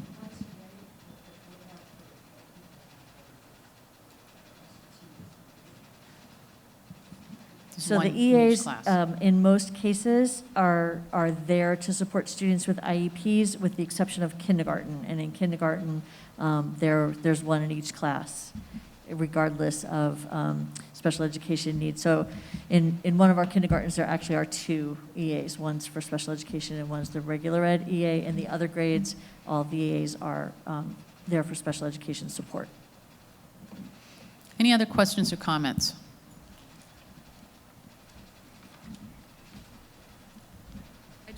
I just have to add another concern that is a concern across the district with EAs. So the vast majority of us are there to support the goals as they're written in the IEP. So they're legally mandated by law, and we're in the classroom supporting that. We're in the middle of a pandemic. There's a lot of people that are out. We can't find subs, and currently what's happening in the schools is that they don't have subs, so EAs are being pulled. They are being pulled from students they're supporting. They are acting as teachers. They are being pulled when another EA is out, and they are being shifted. They're robbing Peter to pay Paul. So the students that have other IEPs, they're being moved over to cover another student because they don't have a sub. So I'm not really, this whole situation with cutting EAs, which we were just informed of last night, is really upsetting because we're still in the middle of a pandemic, and I don't think it's going to go poof and go away. I think that we're going to have similar problems next year with subbing and coverage. So the situation's very concerning for our staff here in this building about supporting the students the way they need to be supported. So I'm just bringing that to your attention. And, you know, the issue with EAs and covering, it's the same thing in every building. So it's like they're just wanting to hire just enough just for the IEPs. Well, what if people are out? What if people have COVID? They're out for 10 days. You know, we're in the middle of a pandemic. So that's the concern. Okay, any new comments or questions? Oh, come on. My name is Carrie Becker. I'm on Goss Road. I have 2 boys, and unlike the other parents that have been around, we chose to move to Northampton from being in New Hampshire. My husband and I did. And one of the reasons we fell in love with the school was because of the student-to-teacher ratio. And I understand that we have to cut budgets and we have to do things in order to have everything work together, okay? So as an outside perspective, the daughter of a special ed teacher who also used to run a special ed department in Montgomery County, Maryland, so I get it. I get we're required by law to do things. But I will tell you how many times that I have smiled in the past year, particularly, that my boys have had someone else in the classroom besides their teacher to support them. It's been tough for everybody with the pandemic, but it's been a little tougher on our family for health reasons, okay? My son's current first grade teacher was an EA. I see you. I see you. And I'm glad she's a teacher now. But my question is, tell me, you came to the decision to have to not fulfill the 3 positions. Why? What else can be done? What can the community do to support, or what can we do so we can help our children? It's not an easy answer. And like you've said, we're not going to make everybody happy, right? That's how it is. No one is ever happy. If it was, wow, this would be an amazing world, right? But what can we do? What can we do to support our kids? They're going to need it. And like Sarah said, they're going to need it now, especially with what's going on. Think about how hard it is for us as adults with everything that's happening. Think about the little kid that doesn't understand it.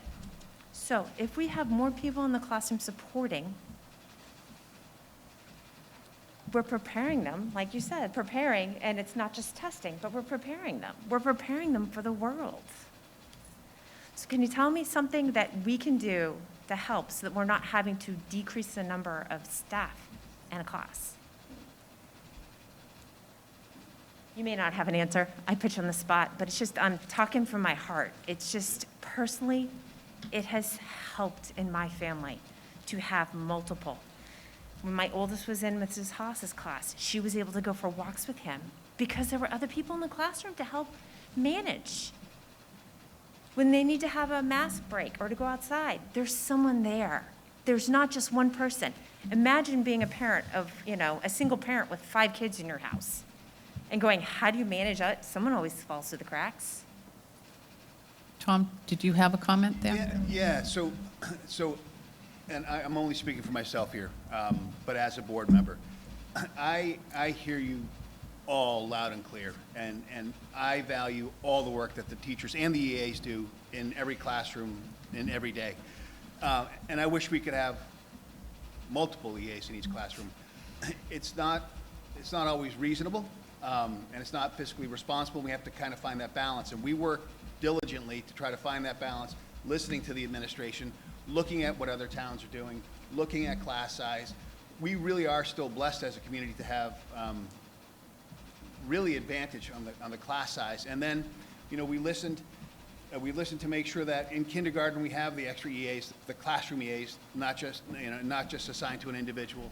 In first grade next year, I think we have 3 first grade classes, right, next year, because we wanted to make sure that as students were coming in, they were in classes of like 10 instead of 15. So we do pay attention to all of that, and we try to find the right balance. I believe with the 3 EAs that we're talking about this year, that we're not terminating people. It's through attrition, if I'm not mistaken, but it doesn't make it any easier. And I hear you loud and clear. We don't know what next year brings, right? And would it be better, or would it be easier if we had extra adults in each room because we don't know what's going to happen if people are calling out? Yes, but it's not. It's all included in the decision making, and we came forward with a budget that we know is going to deliver excellence for our students and fiscal responsibility for our community. And it's a tight line to walk. So I hear you loud and clear, both sides. We've done our best. Yeah. I just have a quick clarifying question to your point. Are the 3 positions moving through attrition, or are, sorry, I'm just looking for clarification around the 3 positions because I'm newer to the board. This is my 3rd month, hello. I just was looking for clarification on those 3 positions and how we were moving through those 3 positions specifically. Are people moving through attrition because they are retiring and we're just not hiring the open positions, or are we in fact cutting I think Matt staff? has an answer there. Okay. Yeah, so. I just don't know, actually. Right, yeah, so Caitlin came on at the very end of the budget Sorry. process, so unfortunately, she's learning as you do. But there are actually two or three vacant EA positions today. And we do expect at least one EA to leave via attrition. At a minimum, because when we look at our EAs across the entire SAU, there is turnover every single year. So we have no doubt that we will be hiring. We won't be letting anyone go. I'll also note that we won't see a change in staffing in the classroom. So you have the two reductions of classroom teachers, and that's moving a classroom from 10 kids in it to 14, something along those lines. We're not talking huge classrooms. These are well within, on the lower end in some cases, of our classroom size guidelines. So well, that corresponds to two EAs that can be moved elsewhere. We fully anticipate, we don't have a non-special education EA in every classroom. That's only at the kindergarten level. But we will have an EA in just about every room, if not every single room next year, just like we do this year. So there will be no material change other than there are some class sizes that are increasing by 3 or 4 students to a more normalized size. Thanks, Matt. Any new comments or questions? Kathy Kilgore, 220 Atlantic Avenue. I had a son go through Northampton School from 5th grade through 8th. And he was a ball of energy, so he needed the extra help in the classroom. What I hear is cutting of teachers or paraprofessionals that help in the classroom, boots on the ground with the kids. That's where we need to be investing. Those people working directly with the kids. When we talk about cutting and finding savings, are we looking at any administrative cuts? I don't hear that when we come to these meetings, and I do come every year. I just don't hear that. I would rather see the teachers and the paraprofessionals working in the classroom with the kids. Kelly, did you have a comment over there?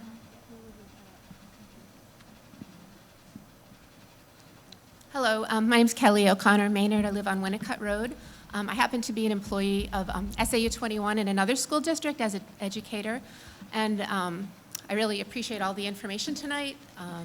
My concern is similar to what I've heard from other people where I don't know exactly what the EA salaries are, but when I hear that we have about 300 students at Northampton School, and maybe part of the budget would be, between $100 to $200 per student to be able to maintain 2 EA positions. To me, that sounds like a really wonderful investment for our kids, our certified staff, our whole community.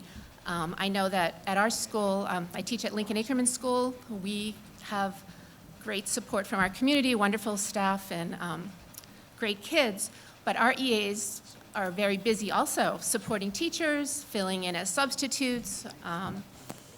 It's been a very challenging 2 years.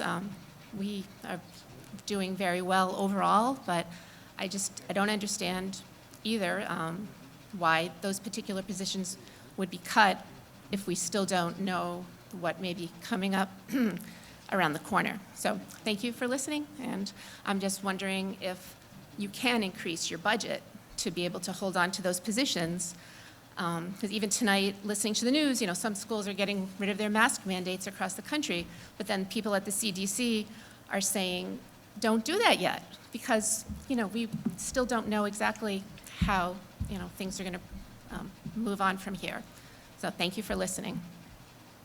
Any other comments or questions? Okay. I'd like to make a motion to move to restrict reconsideration of Article 1. Is there a second on that? I'll second. All those in favor of restricting reconsideration on Article 1, please raise your blue card. Anybody opposed? Okay, we are going to move on to Article 2. Can I have a motion to move Article 2 to the floor? Make a motion to move the article to the floor for discussion. Second. And long-term maintenance, Matt, I'm assuming you're going to speak to that? Thank you. So the long-term maintenance warrant article was recommended unanimously by both the school board and the budget committee. And what the long-term maintenance warrant article is an annual warrant article that addresses our building maintenance and repair projects at the Northampton School. It does align with our 5-year capital improvement plan, CIP plan, which the town of Northampton CIP committee does review. So in this case, we are proposing a $30,000 warrant article, which I will note is lower than a typical year. And actually last year we deferred it a year due to economic conditions. And this $30,000 is proposed to address the HVAC system that is in the main office suite, as well as the nurse's office. We were looking to do a ductless system. Currently, it is non-functioning, so it is a high priority project that we do need to address. Thank you. Any comments or questions on long-term maintenance? Okay. Make a motion to restrict reconsideration of Article 2. Second. All those in favor of restricting reconsideration on Article 2, please raise your blue card. Anyone opposed? Motion passes. We'll move on to Article 3, Special Education Expendable Trust Fund. Shoot, she's not. You're gonna. Okay, thanks. I move to make a motion to open discussion for Article 3. Second. And Matt, you're going to speak to this? Thank you. So the school board is proposing funding the Special Education Expendable Trust with $35,000, utilizing unreserved fund balance for this upcoming March election ballot. I will note that as discussed during the operating budget discussion, budgeting and funding for special education does continue to be a challenge. It provides some fiscal constraints for the district, and the trust was initially established for the purpose of funding these unanticipated special education costs that we oftentimes incur on an annual basis. So it really is beneficial to replenish that special education expendable trust in order to safeguard and mitigate any future unexpected costs. So I will note that the balance is just under $363,000. So this will bring us to our target amount. So without any withdrawals, we would try to maintain at that level. Wouldn't be asking to fund in future years. I'll also explain that target amount of $400,000 is based on a single high-cost out-of-district placement. So, if we have if one student at a residential program can cost $400,000 to $500,000. We've in prior years, I know at Winnicott, not currently, but in previous years, we've had 3 students in the $400,000 to $500,000, in $500,000+. So it's a very real risk. If there were to be a student that were to move in that required these services, or services or needs change for particular students. And then finally, I do want to reiterate that since this is funded via unreserved year-end balance, there is no additional taxation. It's not a raise and appropriate via taxation. Thank you. Any comments or questions on the Special Education Expendable Trust Fund? Come on up, Tamara.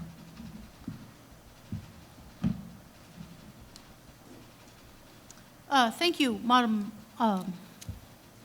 Moderator.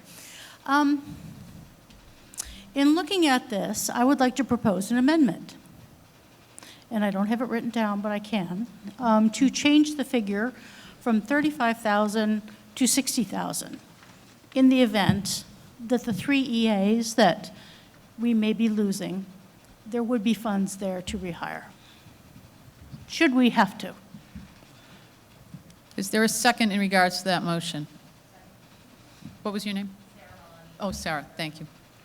Okay, comments or questions in regard to an amendment that's on the floor to raise Article 3 to read, to increase, to see if the school district will vote to raise and appropriate 60,000. Was it adding 60,000 or 60,000 total? Total. To raise and appropriate 60,000 to be added to the existing Special Education Expendable Trust Fund with up to $60,000 to be funded from the June 30th, 2022 unassigned fund balance available to transfer July 1st, 2022. Comments or questions in regards to this amendment? Go ahead, Frank. The school board's target for that fund is $400,000. Adding $35,000 as proposed by the school board and recommended by the budget committee would bring this fund up to its target. That's $400,000 sitting in that fund. I think that that's sufficient for emergencies should they arise. And so I oppose this amendment. Any other comments or questions in regards to this amendment? Tamara, if you want, you can get right behind her, too. So correct me if I'm wrong, but this is an emergency fund, right? Correct. I just confirming. Correct. Okay. So all it takes is one student moving in our district that's not expected, that needs an out-of-district placement, potentially residential, and that fund is no longer in existence. So it seems like a lot of money, but education is extremely expensive when you're talking about out-of-district placements and residential. And every student, whether they need that or not, should get that, right? So I'm not saying that that's not needed, but all it takes is one student. And no one knows who's moving in and who's moving out. So I would just caution to looking at the total and know what the intention of that budget is. And what I seconded was making sure we have additional so that even if that one student moves in, we still have enough to do what we need with EAs if we need it. Tamara? Just a quick comment. In regards to going beyond the recommended $400,000, I think if the news that the $60,000 was being cut to fund EAs had been known before this information about the fund balance was available, your point would be germane. But because it has come after the votes and after the establishment of the $400 level, I think it may be an additional cost that could go beyond that. But I appreciate your point. Thank you. Any other comments or questions in regards to this amendment? Madam Moderator.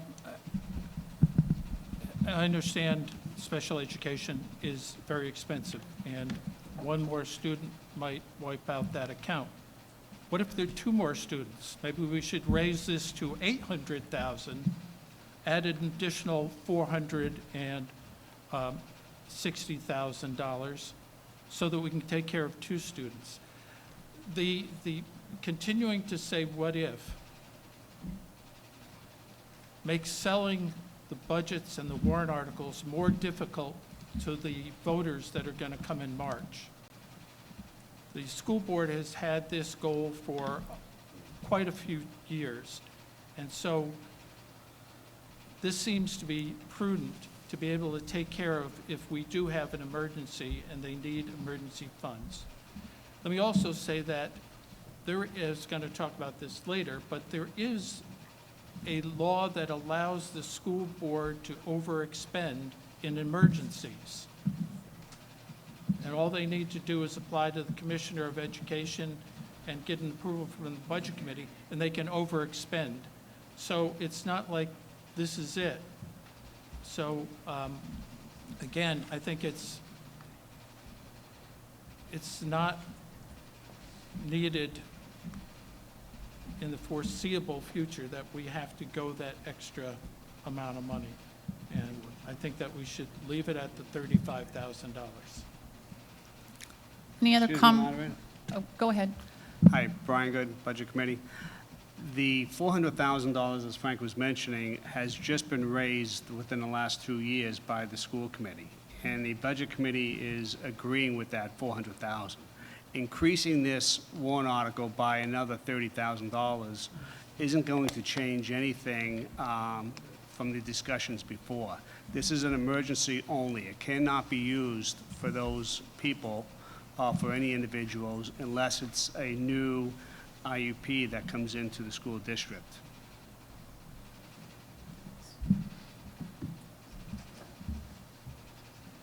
Go ahead. Sean Dion, Budget Committee. By the way, some of this information actually started in November. So the original budget from the school was actually $9,758,000, and through discussion through the budget and the school board and the admin, it came back at like $60,000 less. But even at that point in time, the student count and the EA and teacher count was addressed at that point in time. So this really isn't anything that's that new. It actually has been on the table. It has been discussed. The Budget Committee was requiring the school board to bring as best fiscal budget that they possibly could, because it would go through the scrutiny of us, you, and town administrator also. So it has been discussed for a while. So having the $400,000 cap is a responsible way to address it if it happens. And as Frank has mentioned, there is the ability, if we did hit that issue next year, that we could go, that the school board could go and get additional funds, that the school administration could go and get additional funds. But then we're going to have to budget it in after that. Any other comments or questions in regards to this amendment? Okay, when we vote, I'm going to ask you that you hold your cards up for a while so we can Sue and I can make sure we get the total count done. So all those in favor of increasing the amount from 35,000, wait, did you have another question? Doesn't it just go on as, We have to vote on it. oh, okay. Yeah. Yeah, okay, so all those in favor of increasing the amount from 35,000 to 60,000, raise your blue card.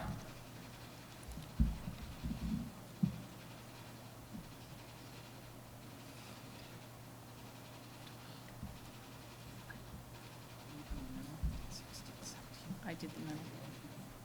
Got this side.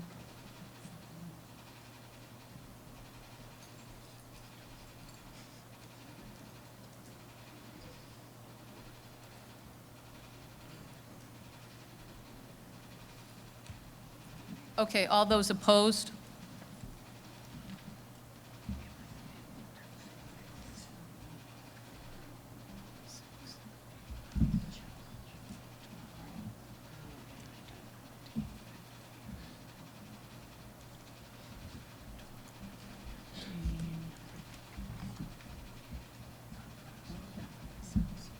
We have 6.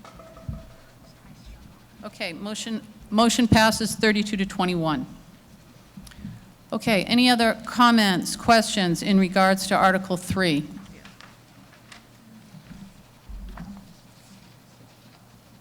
Allison? I would like to make a motion to restrict reconsideration of amended Article 3.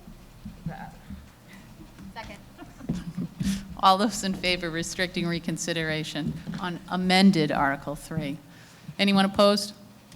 Motion passes. Okay, we move on to Article 4 in regards to unassigned general funds. I move to open the Article 4 for discussion. Second. And who's going to discuss this one? I'd be Matt, happy it's you to. again? Okay. What a surprise. Thank you. So Article 4 is a fund balance retention warrant article. So this allows the school district to retain up to 5% of the annual operating budget as a contingency in the event of some unusual circumstance or emergency that would result in the over expenditure of any appropriations.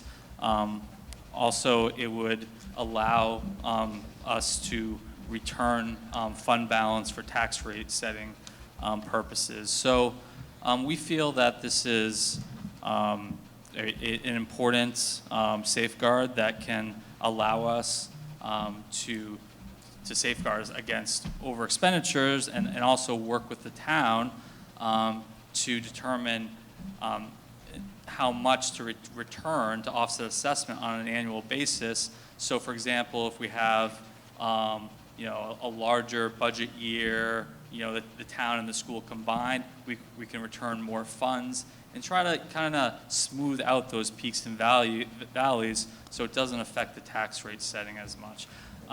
It's very important to note, however, that this is the school district and the school board's position. However, we did have discussion with the budget committee, and the budget committee did vote 8-1, the one being the school board representative, to not recommend this warrant article. Now, you won't see the recommendations on the warrant article because it's technically a non-monetary warrant article because we're not appropriating any funds. However, I wanted everyone here to be aware that the budget committee is not recommending this warrant article.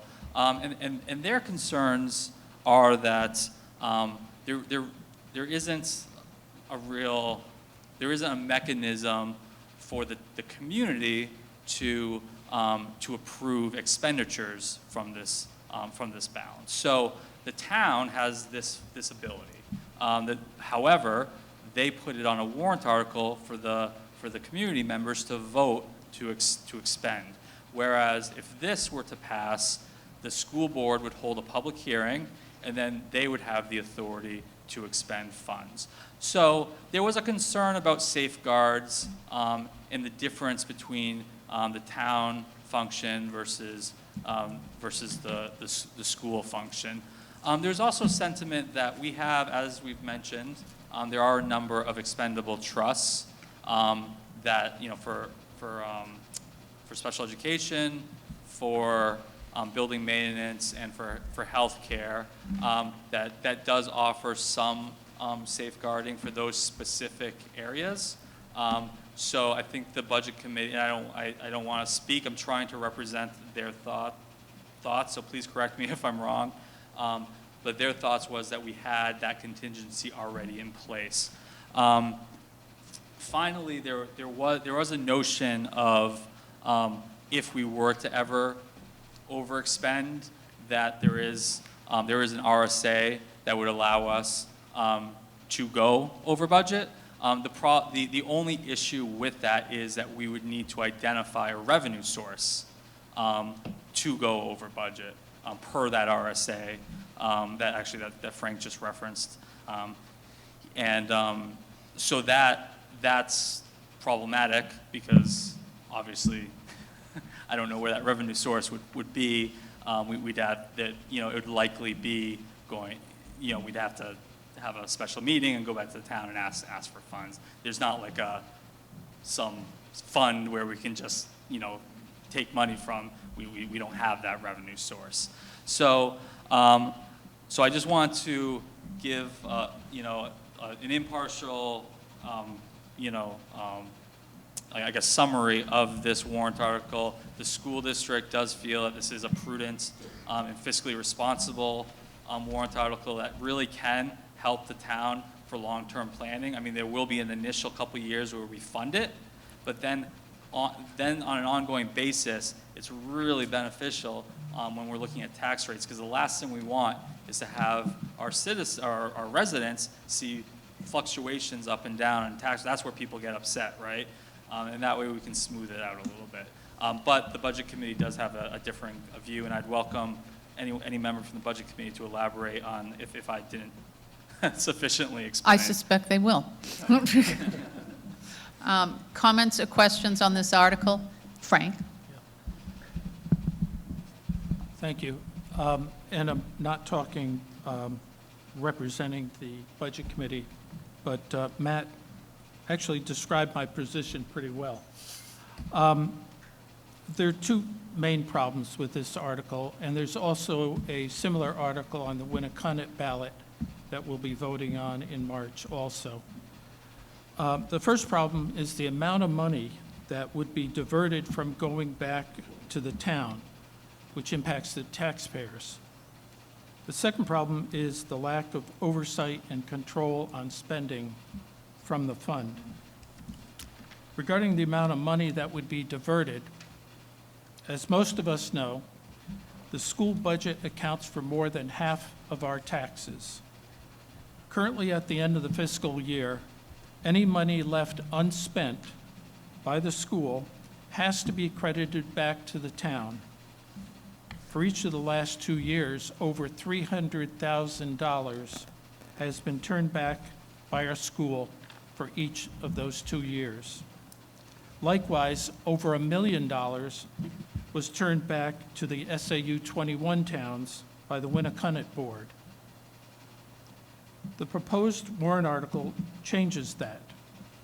Instead of sending money back to the town, us taxpayers, this article would allow the school district to keep up to 5% of their annual budget.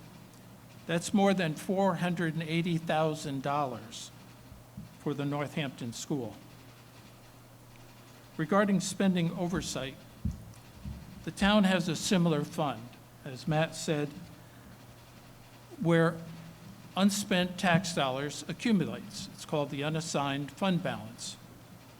The major difference between the town's fund and this proposed school fund is how it can be accessed and used. There are only two ways that the money in the town fund can be used. Number one, the select board on their own can use money in the fund to reduce our taxes. Number two, the money can be used for a specific purpose when approved by the voters on a specific warrant article in a March election. Those are the only two ways money in that fund can be used. In contrast, this fund would be able to be accessed by the school board for any purpose by just holding a public hearing. Once they've had the public hearing, they can spend that money for whatever purpose they feel necessary. So it's not just to balance the taxes and the highs and lows. Theoretically, if the Budget Committee cut some money out of a line item in the operating budget, the school board could use this fund to put that money back in even after the voters voted on the Budget Committee's budget. So I'm not accusing this school board of any ill intent, but it could be used to circumvent what the Budget Committee approves and what the voters vote on.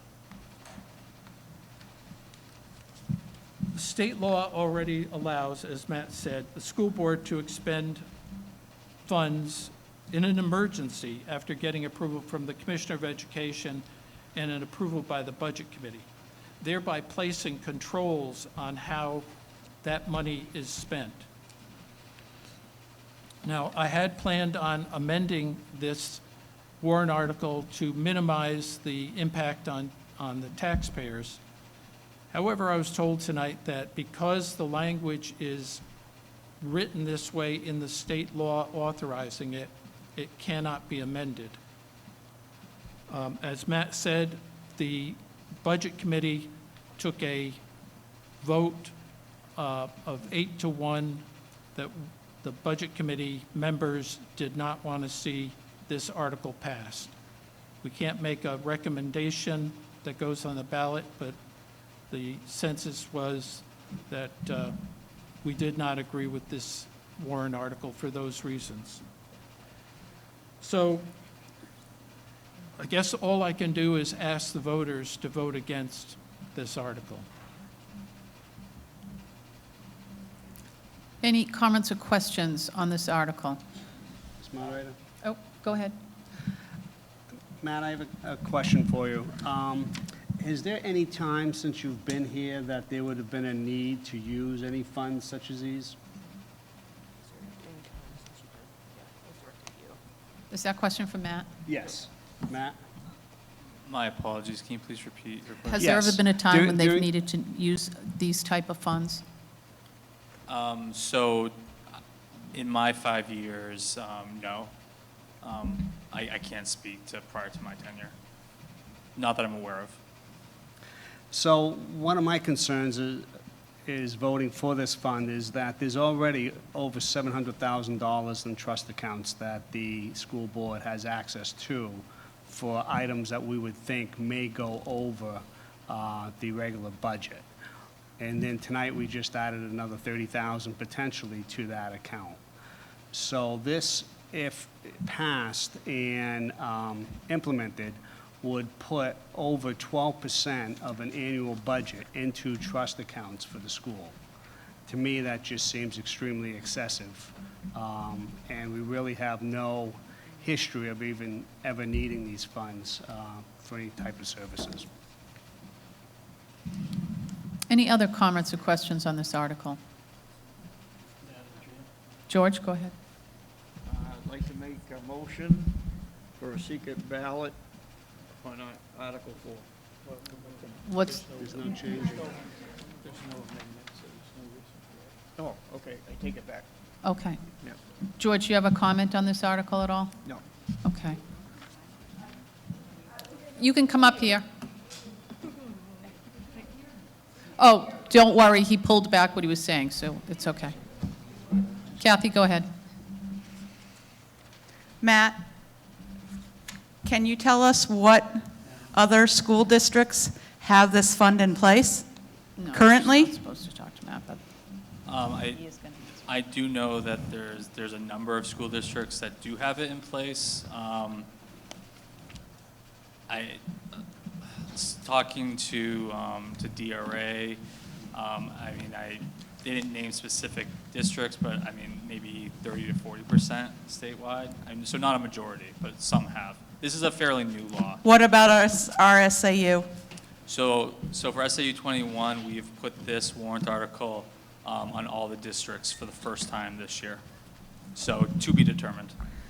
Have any other towns in our SAU have been in the issue where they've overspent?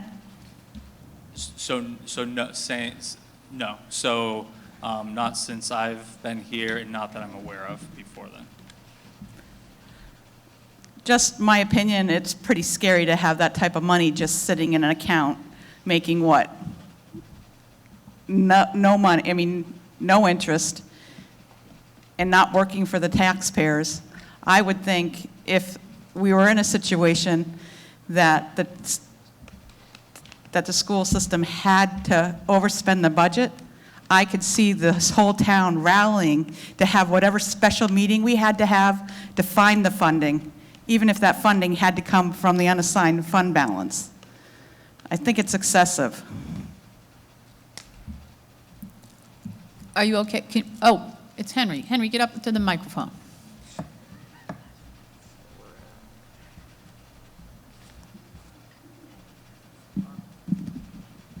Let me move this down here. My name is Henry Marsh. I live at 101 Mill.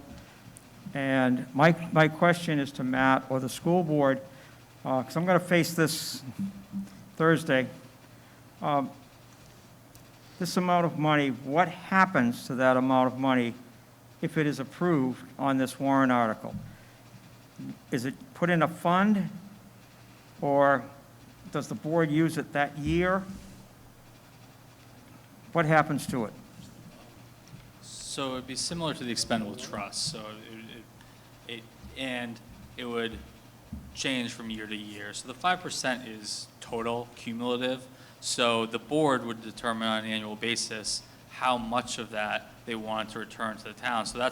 So hypothetically, it would vary from year to year based on how much was returned to the town to offset assessment, if that were to help with the with the tax rate setting, or if, in a worst-case scenario, which I agree, the likelihood is lower that we're going to go overexpend, but that is my nightmare scenario. If that were to occur, then we would use it for that purpose, obviously. But it's more for it's really for that flexibility to assist with that tax rate setting, and it would fluctuate year to year. If my dad was standing here, he would say that's a slush fund. Sorry. Thanks, Henry. Bobby? Go ahead. Okay. Regarding the other school districts that have a fund in place, as I understand it, the law that authorized this was relatively recently changed. Matt, you could probably tell me how recently. Prior to this, that law allowed the school board to keep 2.5%, and that could only be used for an emergency. The change was to raise it to 5% and take out that provision that restricted it to emergency. So I don't know how much of those 30 or 40% of the school districts adopted under the previous law, which I might have been okay with if that's what we were trying to approve, because it put limits on it. I don't know how many have recently approved this provision, which is unrestricted. Matt, do you have any idea? I don't. Okay. Sorry. That's okay. You're not expected to know everything. But to Frank's point, that is accurate. There was an existing law at 2.5%. The schools were required to petition the Department of Education and go through a pretty arduous process to expend those funds. And this is a more streamlined process, and it was up to 5%. Okay. Any other comments or questions around this?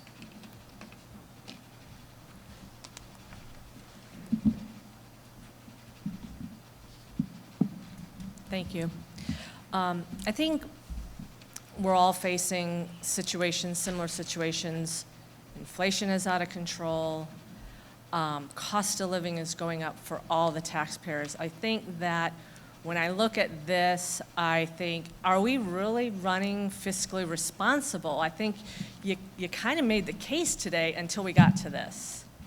And I felt like, okay, I saw some, okay, I'm questioning things. I'm questioning expenses. I'm questioning the cost per student. And, you had answers, and you tried to tell the audience that you're really trying to do your best to run a fiscally responsible school district. But then we get to this, and I just felt like, whoa, well, wait a second. Now it's really giving the sense that, well, you know what? Let's throw this in. Let's just throw this in. And if this hasn't been needed in the past, then you're not telling us that this is absolutely 100% needed. We had parents here tonight talk about the need for teachers and their paraprofessionals. That was a need. Now, we can debate that, but we're just going to throw 5% in just because it's just something we can do because the legislature said we can do it? That does not have any fiscal responsibility attached to it from my perspective. Maybe somebody feels differently, but from my perspective, this sounds like we're going from a district that really, I felt like, wow, maybe they are really trying to bring us the best quality education for the price. But I got to tell you, this really has me concerned about where we're going as a school district. I mean, 5%, maybe if you'd have thrown up 1%, I don't know, something like that to just start. But Thanks, this is Ann. just... Okay. Okay, I'm sorry. We got that one. Yes, do you have a response on that? So, thank you for your comments. Think of it as a tool in the toolbox. It's not that we're taking 5% and putting it in. It's that the board could choose to put in 0 or 0.5% or 1%. And over time, it could accrue up to 5% as a maximum. It's not a mandate that it has to happen. It's actually a tool in the toolbox from a budget perspective in order to help things like tonight, where we could have come and said, we're going to use money that we had saved in the past to offset our known increased expenses. So I take part of the comments or the tone of the comment or a little bit personally, because I've invested 6 years on this board being fiscally responsible, and this board and the administration is and does. You don't have to agree on this. I don't have to agree with it. So vote it down. But come on now. Welcome to town. Does anyone have any new comments or questions in regards to this article? Okay. You do? Was there a comment? Oh, I'm sorry. Go ahead. Yes, that's fine. I understand what you're saying, but, you know, you're talking about $484,000 that you just, why? I mean, why? Because you can. I guess I'm just reiterating what you're saying, but it doesn't make any sense, especially if you have never had to use it before, and you've actually given money back. So I guess I just don't understand. Okay. So just to clarify, there is no appropriation associated with this warrant article. We are not asking for $484,000.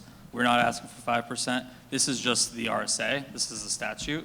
And this is offering us the flexibility in the future, as Tom mentioned, to have a tool for purposes if the school board and the community deems it necessary. I envision actual procedures where we would, similar to an expendable trust, because this is no different than an expendable trust, really, is to set a target for specific purposes, and maybe the community disagrees, in which case you have the prerogative to vote this down, but for a specific purpose of assisting with the flexibility of tax rate setting, or maybe it's just for other unanticipated costs, because we are very limited for special education, healthcare, and building maintenance, but there's a host of other unanticipated costs that we could incur. So I also take umbrage with the thought that this is a slush fund or irresponsible or fiscally irresponsible, because this is actually my role, and it's my job to maintain fiscal responsibility for this school district, and I take it very seriously.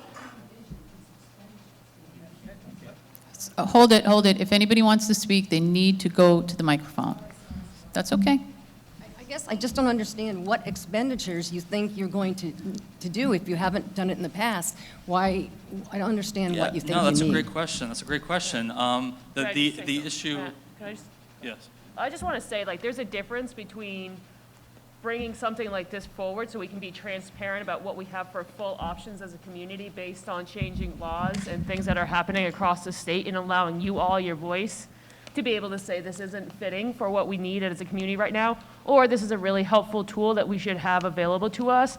But it is actually incredibly transparent, rather than keeping this in our back pocket with changing laws and things that are happening that could affect our tax-paying dollars going forward, to say we didn't offer this to you. If 3 years from now our taxes go up 20% because we incurred some of these costs we didn't think about, at the end of the day, we didn't offer that to you all. Again, this is why we have these times together, so we can be really transparent about what we need as a community at these times and be available for what is happening. And I appreciate the effort that Matt has given about explaining this option for our community tonight.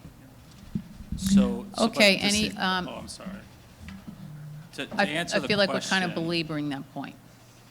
I think Go ahead, Matt. she raises a good question, though, as to why we need the funds. And I'm sorry, I did not mean I'm very passionate about school finance, obviously. But the only one in the room, probably. And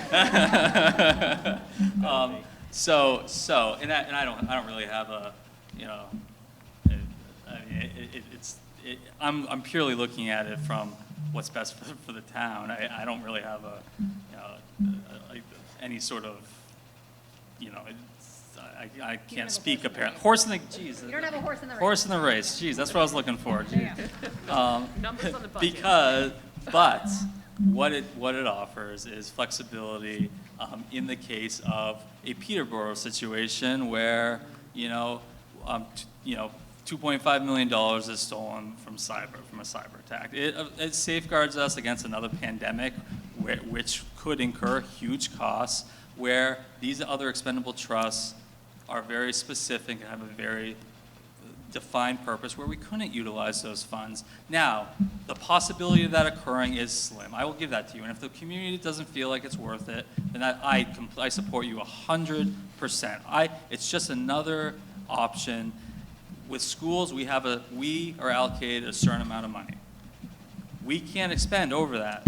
So, with the town's a little different. They are allowed to retain fund balance in the event of, so there's available funds should something unexpected happen. So it's purely a safeguard, and I completely understand if people, are, if we don't want to have that contingency, because that's what it is. It's a contingency against the unknown. Sorry for belaboring. That's okay. Any other comments or questions in regards to this? Anything new to comment on this? Okay. Move to restrict reconsideration. Second? Second. All those in favor? Oh, motion is to restrict reconsideration on this article. All those in favor? Anyone opposed? Okay. The motion has passed. Reconsideration is restricted on Article 4. Next phase will be actual voting on March 8th here at the school, 8 a.m. to 7 p.m. Sorry about that. I'd also like just to mention that it might be pretty icy outside at this point because the roads were very wet. So be careful when you go out into that parking lot. Is there anything else that anyone feels they need to say today? Okay, then this meeting is officially closed. Thank you all for participating tonight.